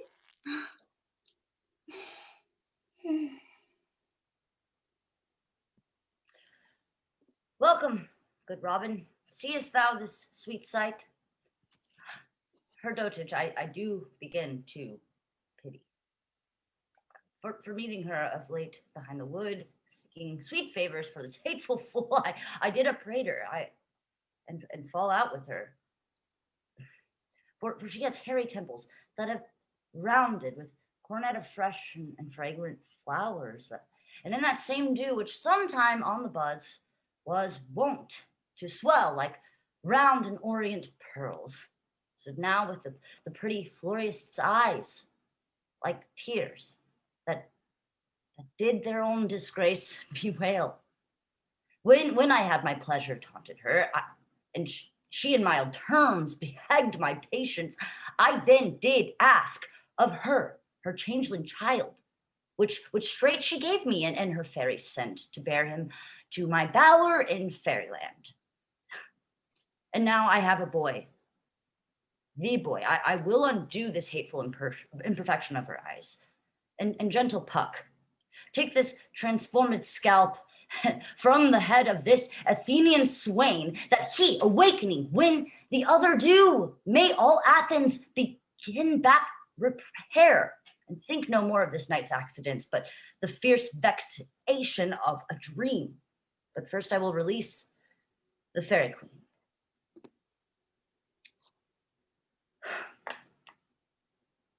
Be as thou wast wont to be. See as though thou wast wont to see. Dian's but over Cupid's flower hath such force be a blessed power. Now, my Titania, wake, my sweet queen.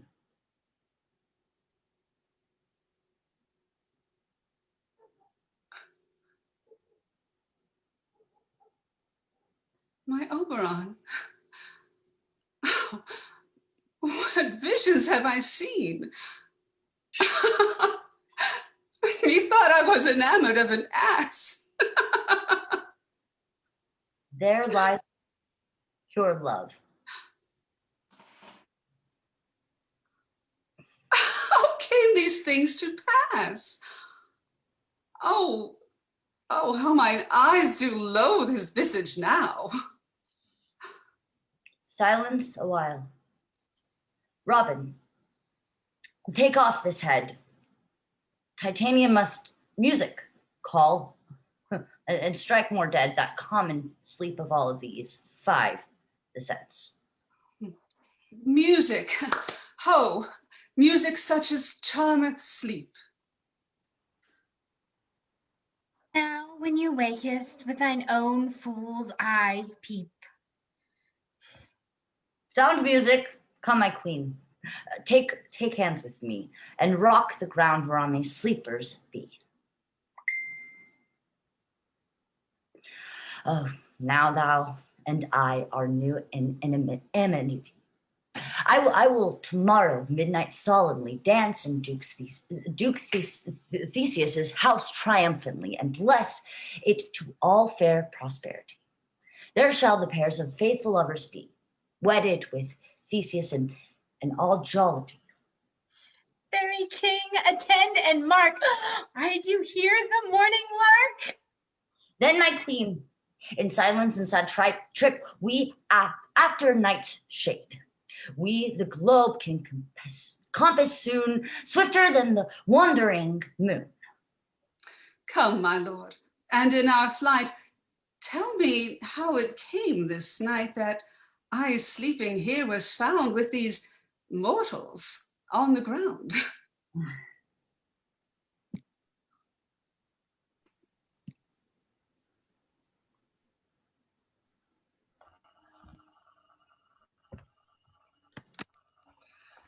Go, one of you, find out the forester, for now our observation is performed, and since we have the they word of the day, my love shall hear the music of my hounds. Uncouple in the western valley, let them go. Dispatch, I say, and find the forester. We will fair queen up to the mountain's top and mark the musical confusion of hounds and echo in conjunction. I was with Hercules in Cadmus once, when in a wood of Crete they bayed the bear with hounds of Sparta. Never did I hear such gallant chiding, for besides the groves, the skies, the fountains, every region near seemed all one mutual cry. I never heard so musical a discord, such sweet thunder. My hounds are bred out of the Spartan kind, so flewed, so sanded, and their heads are hung with ears that sweep away the morning dew, crook-kneed and dew-lapped, thought like Thalassian bulls, slow in pursuit, but matched in mouth like bells, each under each. A cry more tunable was never hollowed to, nor cheered with horn in Crete, in Sparta, nor in Thessaly. Judge when you hear, but soft, what nymphs are these? My lord, this is my daughter here asleep, and this Lysander. Oh, this Demetrius is this Helena, old Netter's Helena. I wonder if they're being here together.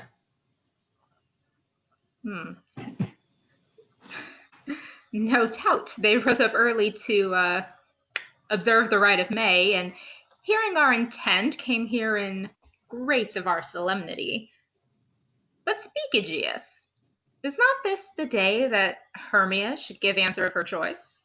It is, my lord. Go, bid the huntsmen wake them with their horns. Good morrow, friends. Saint Valentine is past. Begin these wood birds but to couple now. Pardon, my lord. I pray you all, stand up. I know you two are rival enemies. How comes this gentle concord in the world that hatred is so far from jealousy to sleep by hate and fear no enmity? My lord, I shall reply amazedly, half asleep, half waking, but as yet I swear I cannot truly say how I came here. But as I think, for truly would I speak. And now I do bethink me, so it is. I came hither with Hermia. Our intent was to be gone from Athens, where we might, without the peril of Athenian law. Enough! Enough! My lord, you have enough. I beg the law upon his head. They would have stolen away, they would. Oh. Demetrius thereby to have defeated you and me. You and your wife be of my consent. Of my consent that she should be your wife. My lord, fair Helen told me of their stealth, of this purpose hither to this wood, and I in fury hither followed them, fair Helena in fancy following me. Oh my good lord, I wot not by what power, but by some power it is, my love to Hermia melted as the snow seems to me now as the remembrance of an idle god, which in my childhood I did dote upon, and in all faith the virtue of my heart, the object and pleasure of mine eye, is only Helena. To her, my lord, was I betrothed ere I saw Hermia. But like a sickness did I loathe this food. But as in health, come to my natural taste, now I do wish it, love it, long for it, and will for evermore be true to it. Fair lovers, you are fortunately met. Of this discourse we more will hear anon. Aegeus, I will overbear your will. For in the temple by and by with us these couples shall eternally be knit. For the morning now is something worn, our proposed hunting shall be set aside. Come away with us to Athens. 3 and 3 will hold a feast in great solemnity. Come, Hippolyta.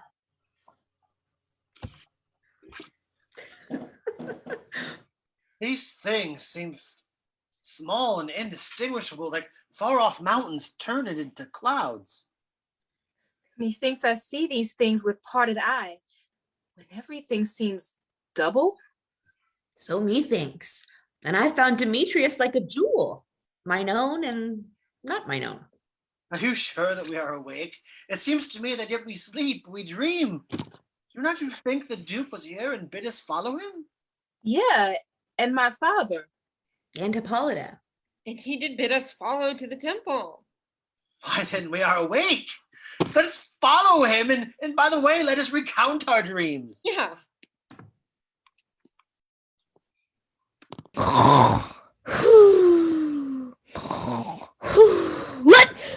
When my cue comes, call me and I will answer. My next is most fair Pyramus. Hey ho! Peter Quince, flute the bellows mender, snout the tinker, starveling. Oh, God's my life, stolen hence and left me asleep. I have had a most rare vision. I have had a dream past the wit of man to say what dream it was. Man is but an ass if he go about to expound this dream. Methought I was... There is no man can tell what. Methought I was, and methought I had... Oh, but man is but a patched fool if he will offer to say what methought I had. The eye of man hath not heard, the ear of man hath not seen, man's hand is not able to taste, his tongue to conceive, nor his heart to report what my dream was.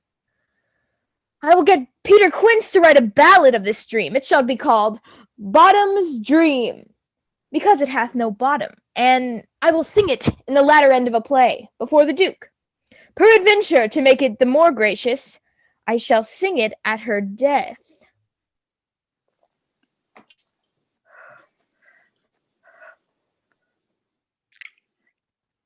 Have you sent to Bottom's house? Is he come home yet? He cannot be heard of. Out of a doubt, he is transported. If he come not, then the play is marred. It goes not forward, doth it? It is not possible. You have not a man in all Athens able to discharge Pyramus, but he. No, he hath simply the best wit of any handicraftsman in Athens. Yea, the best person too, and he is a very paramour for a sweet voice. You must say paragon, a paramour is, God bless us, a thing of naught. Masters, the Duke is coming from the temple, and there is 2 or 3 lords and ladies more married. If our sport had gone forward, we had all been made men. Oh, sweet bully Bottom. Thus hath he lost 6 pence a day during his life. He could not have escaped 6 pence a day. And the Duke, he had not given him 6 pence a day for playing Pyramus. I'll be hanged. He would have deserved it. 6 pence a day in Pyramus or nothing. Where are these lads? Where are these hearts? Bottom! Oh, most courageous day, most happy hour! Masters, I am to discourse wonders, but ask me not what. If I tell you I am not true Athenian, I will tell you everything right as it fell out. Let us hear, sweet Bottom. Not a word of me. All that I will tell you is that the Duke hath dined. Get your apparel together, good strings to your beards, new ribbons to your pumps. Meet presently at the palace. Every man look o'er his part. For the short and the long is, our play is preferred. In any case, let Thisbe have clean linen, and let not him that plays the lion pare his nails, for they shall hang out for the lion's claws. And most dear actors, eat no onions nor garlic, for we are to utter sweet breath, and I do not doubt but to hear them say it is a sweet comedy. No more words. Away! Go away!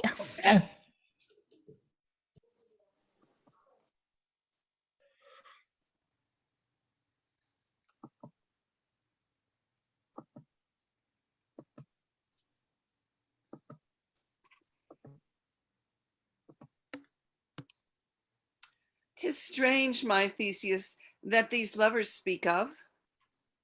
Strange than too.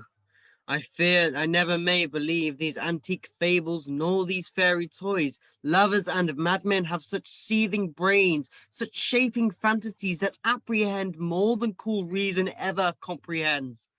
The lunatic, the lover, and the poet are all imaginations, all compact. One may see more devils than the vast hell can afford. This is the madman, the lover, all as frantic, sees Helen's beauty in the brow of Egypt. The poet's eye, in a fine frenzy rolling, doth glance from heaven to earth, from earth to heaven, as an imagination bodies forth.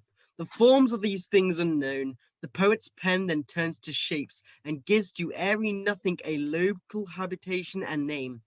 Such tricks have such strong imagination, that if it would be to apprehend some joy, it comprehends some bigger of that joy.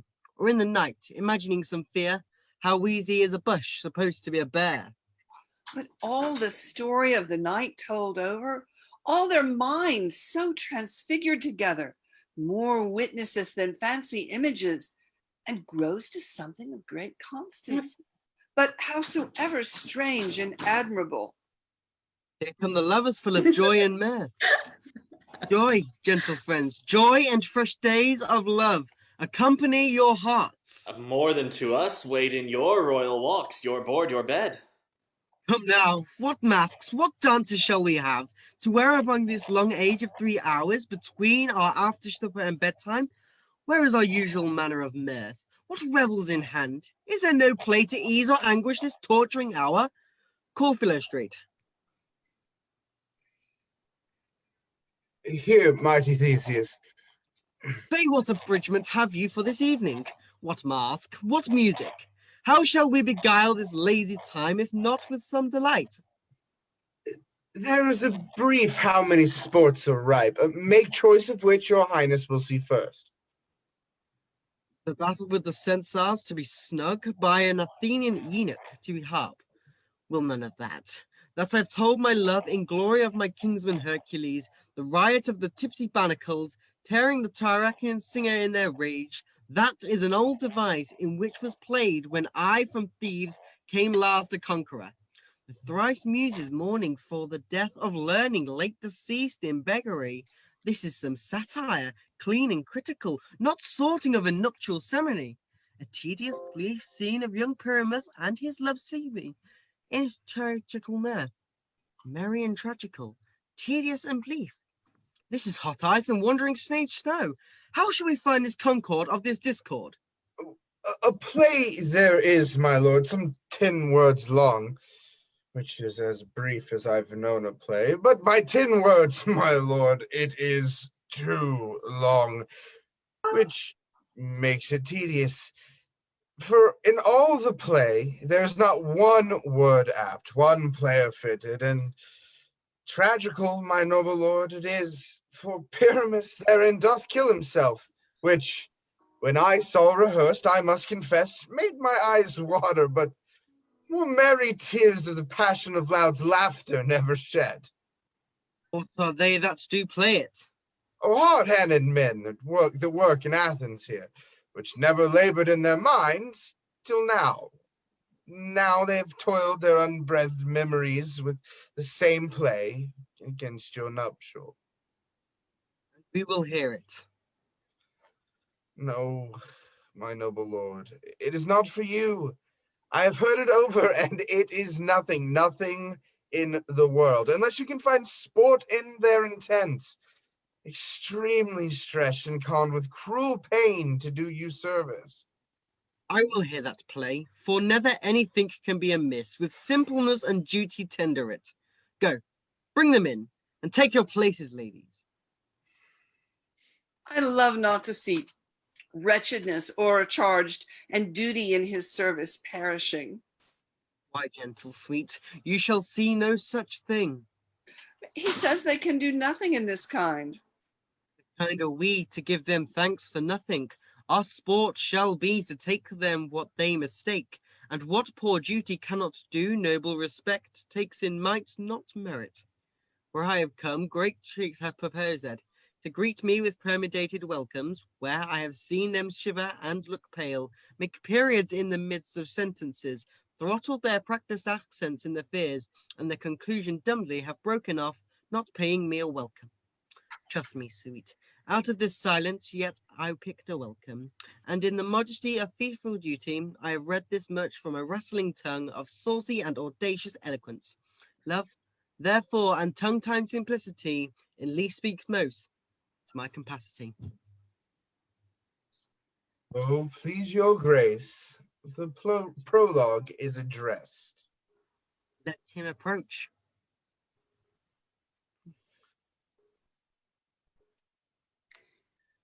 If we offend, it is with our goodwill.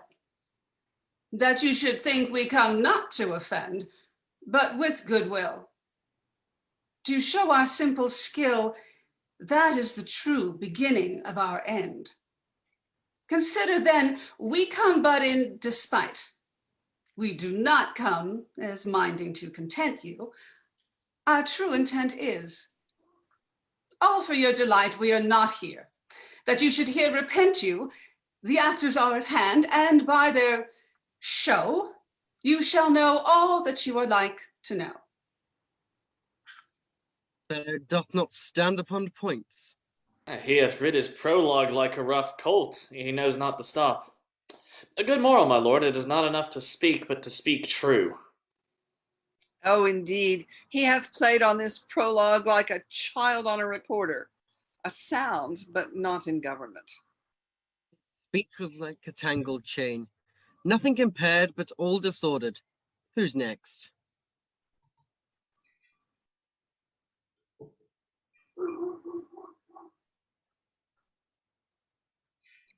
But, gentles, perhaps you wonder at this show. But wonder on, till truth make all things plain. This man is Pyramus, if you would know, and this beauteous lady, Thisbe, is certain. This man, with lime and rough cast, doth present Wall, that vile Wall which did these lovers sunder. And through Wall's chink, poor souls, they are content to whisper, at the which let no man wonder. This man, with lantern, dog, and bush of thorn, presenteth moonshine. For, if you will know, by moonshine did these lovers think no scorn to meet at Ninus' tomb, there to woo. And this grisly beast, which Lion had by name, the trusty Thisbe coming first by night did scare away, or rather did affright. And as she fled, her mantle she did fall, which Lion vile with bloody mouth did stain. Anon comes Pyramus, sweet youth and tall, and finds his trusty Thisbe's mantle slain, whereat with bloody blameful blade, he bravely broached his boiling bloody breast. And Thisbe, tarrying in mulberry shade, the dagger drew and died. For all the rest, let Lion, moonshine, Wall, and lovers twain at large discourse, while here they do remain. I wonder if the lion to be speak. No wonder, my lord, one lion may when many asses do.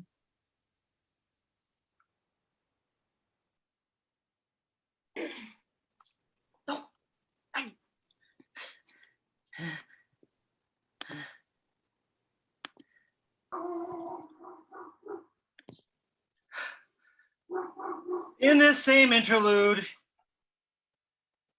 it doth befall that I, once Snout by name, present a wall.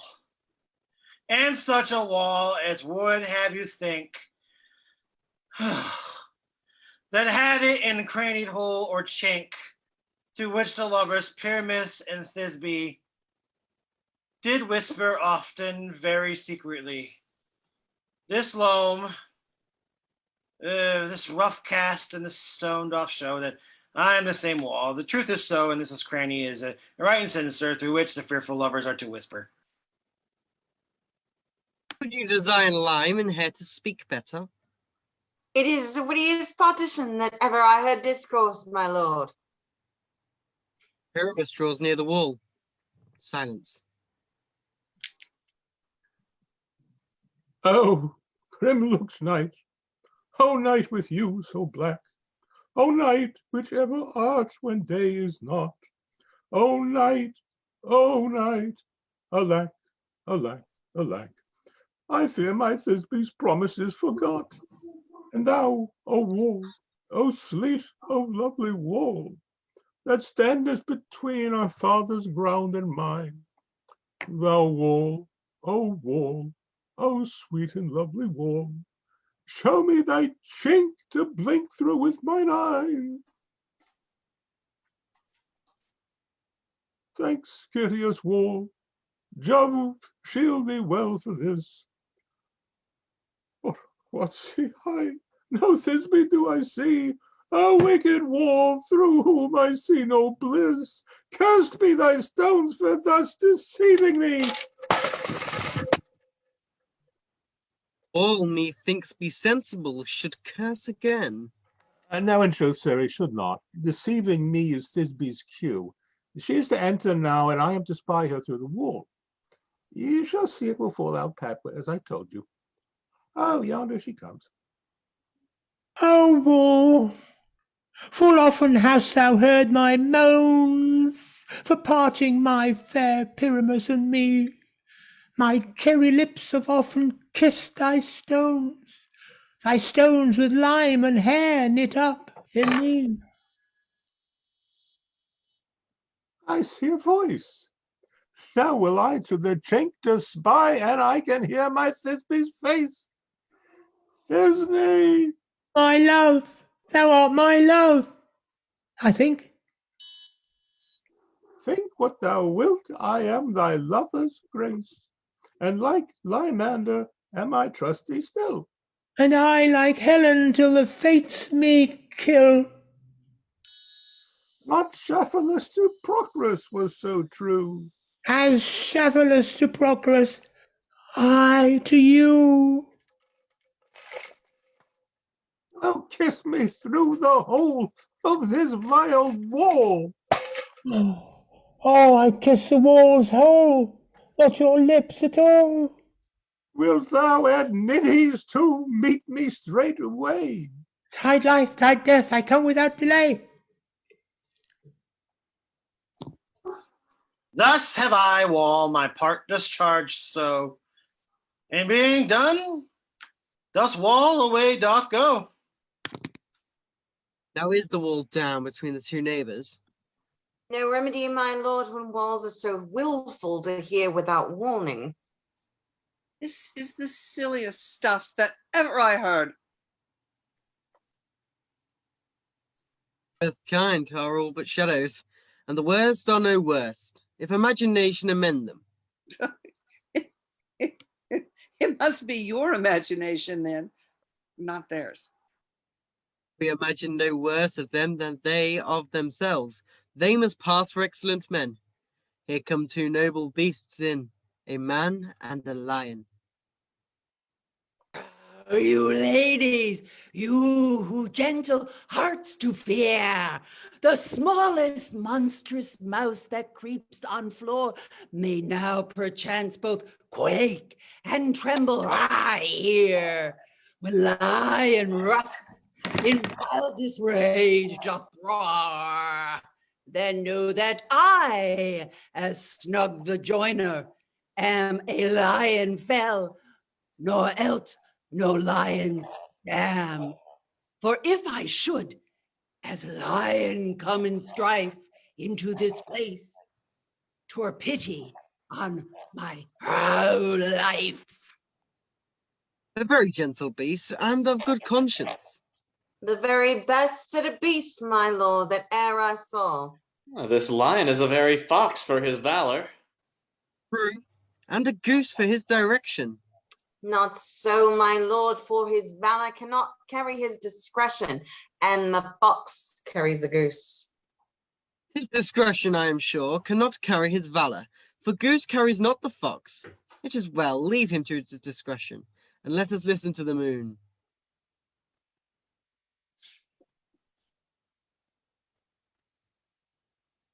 This lantern doth the horned moon present. He should have worn the horns on his head. He is no crescent. His horns are invisible within the circumference.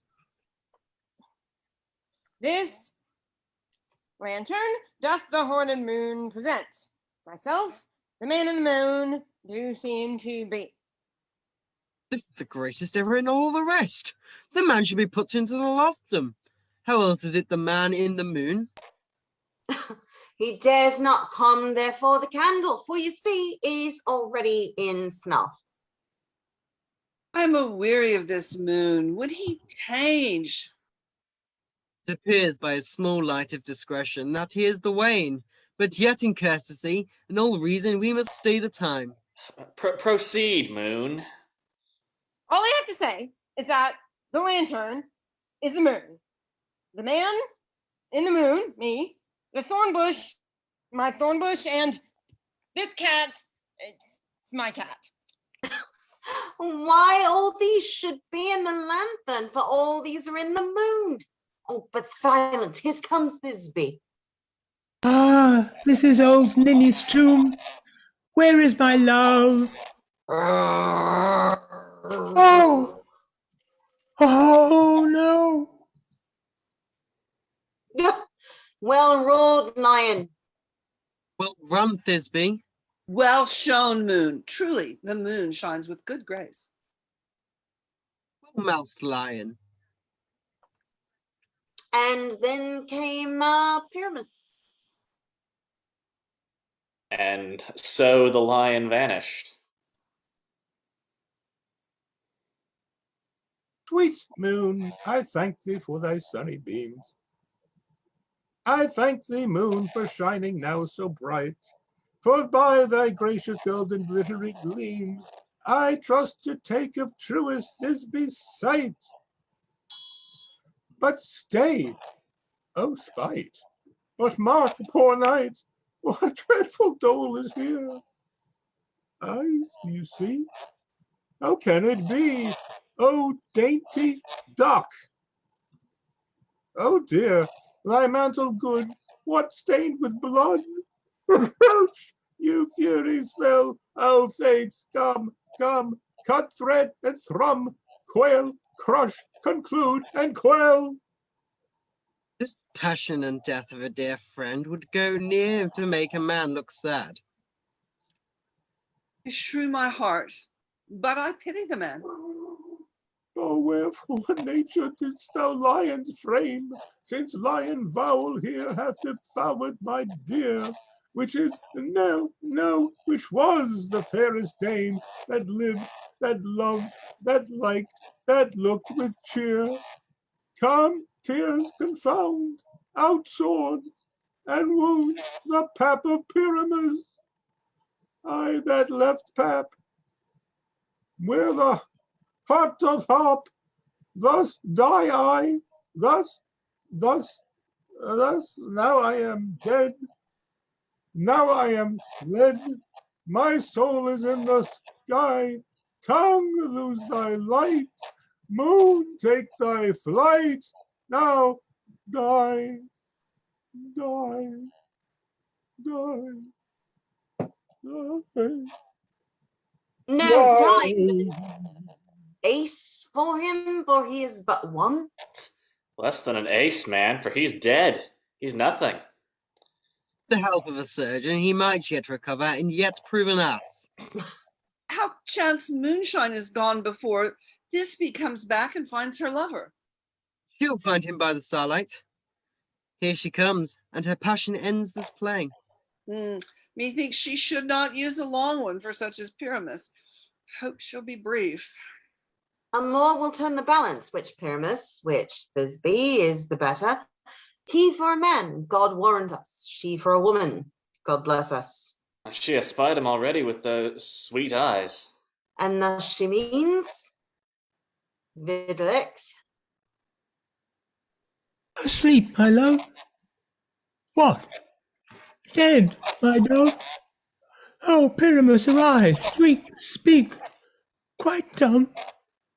Dead, dead. A tomb must cover thy sweet eyes, these lily lips, this cherry nose, these yellow cowslip cheeks are gone. Are gone. Lovers make moan, his eyes were green as leeks.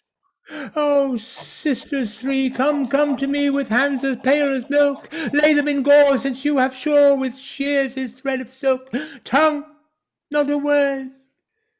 Come, trusty sword, come blade my breast imbrue. Oh, and farewell, friends. Thus Thisbe ends. Adieu, adieu, adieu. Oh. And Moonshine and Lion are left to bury the dead. Aye, and Wall too. No, I assure you, the wall is down that part of their fathers. Will it please you to hear the epilogue or hear a bergamask dance between two of our company? No epilogue, I pray, for your play needs no excuse, never an excuse. For when the players are all dead, there is nothing to be blamed. Marry, if he that writ had played Pyramus and hanged himself in Thisbe's garter, it would have been a fine tragedy, and so it is, truly and very noticeably discharged. But come, my Birgo mask, let your epilogue alone. The iron tongue of midnight hath told 12. Lovers, to bed. 'Tis almost fairy time. I fear that we shall outstep the coming morn as much as we to this night have overwatched. The powerful gross player hath well beguiled this heavy gate of the night. Sweet friends, to bed. A fortnight we hold this solemnity, in night reveals new jollity.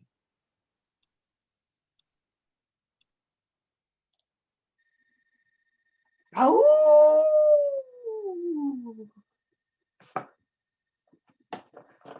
Now the hungry lion roars, and the wolf behowls the moon, while the heavy ploughman snores. All with weary task fordone. Now the wasted brands do glow, while the screech owl, screeching loud, puts the wretch that lies in woe in remembrance of a shroud.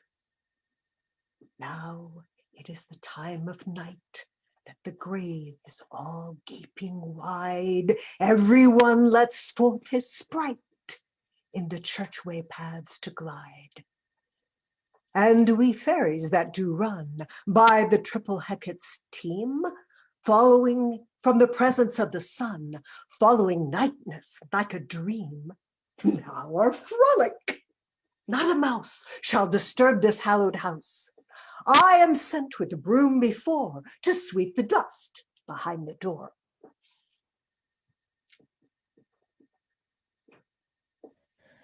Through the house give glimmering light, by the dead and drowsy fire, every elf and fairy sprite hop as light as bird from briar. And this ditty after me, sing and dance it trippingly.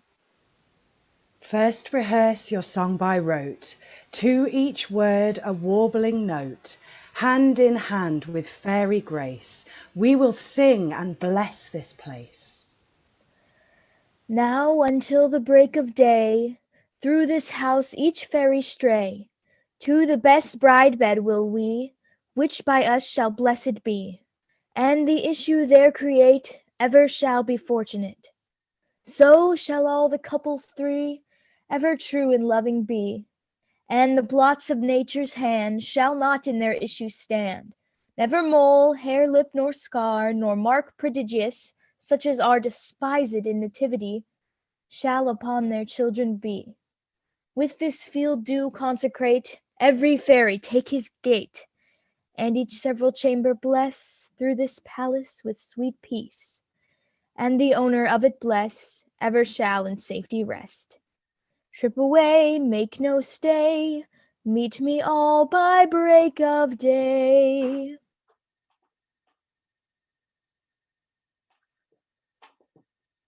If we shadows have offended, think but this, and all is mended, that you have but slumbered here while these visions did appear. And this weak and idle theme, no more yielding but a dream. Gentles, do not reprehend. If you pardon, we will mend. And as I am an honest Puck, if we have unearned luck now to scape the serpent's tongues, we will make amends ere long, else the Puck a liar call. So good night unto you all. Give me your hands if we be friends, and Robin will restore amends.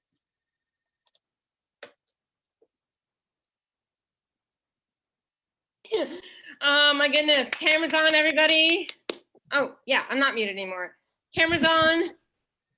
Yay! Ladies and gentlemen, thank you for joining us, those of you who did, for our 1-year anniversary show. That, like, I almost got a little misty at the end there, just thinking about what we've done in this last year and how it started out as play and now we're creating art every week. This was incredible, all of you. So does everybody have an alcoholic beverage? Or not Cece? Cece, get some Shirley Temple? Put it away, Cece. Put it away. Put it away, Cece. Cece, we must not know, especially being streamed live. Nothing. No. I've got my Shakespeare mug. It's a measure. Oh, yeah, look at that. How cool is that? So here's to a year of making theater and making new friends, and we've survived a year of quarantine as well. Cheers. Woohoo! To a year. And I know as well, Nicole will also be celebrating. It's almost Drunk Shakespeare's anniversary as well. So congratulations to you guys too. Thank you. Thank you. So many congrats to you. I'm very excited what the future will hold for us coming together. Nicole and I are in talks. It's been a year. I have a quiz for you. Thank My you. senior year of high school, my AP English teacher said we didn't have to write a theme. We didn't have to turn in a paper on Midsummer's Night Dream if we could find the quote in Midsummer's Night Dream that said we didn't have to. And do you want to hear it? Do you want to guess? Real quick, maybe we can leave that in the comments. Okay, I'll leave it in the comments. Have a great night, everybody. We have some very exciting stuff coming up in April. Yeah, okay. Because we'll be here till herd immunity. Goodbye, Good night, everybody.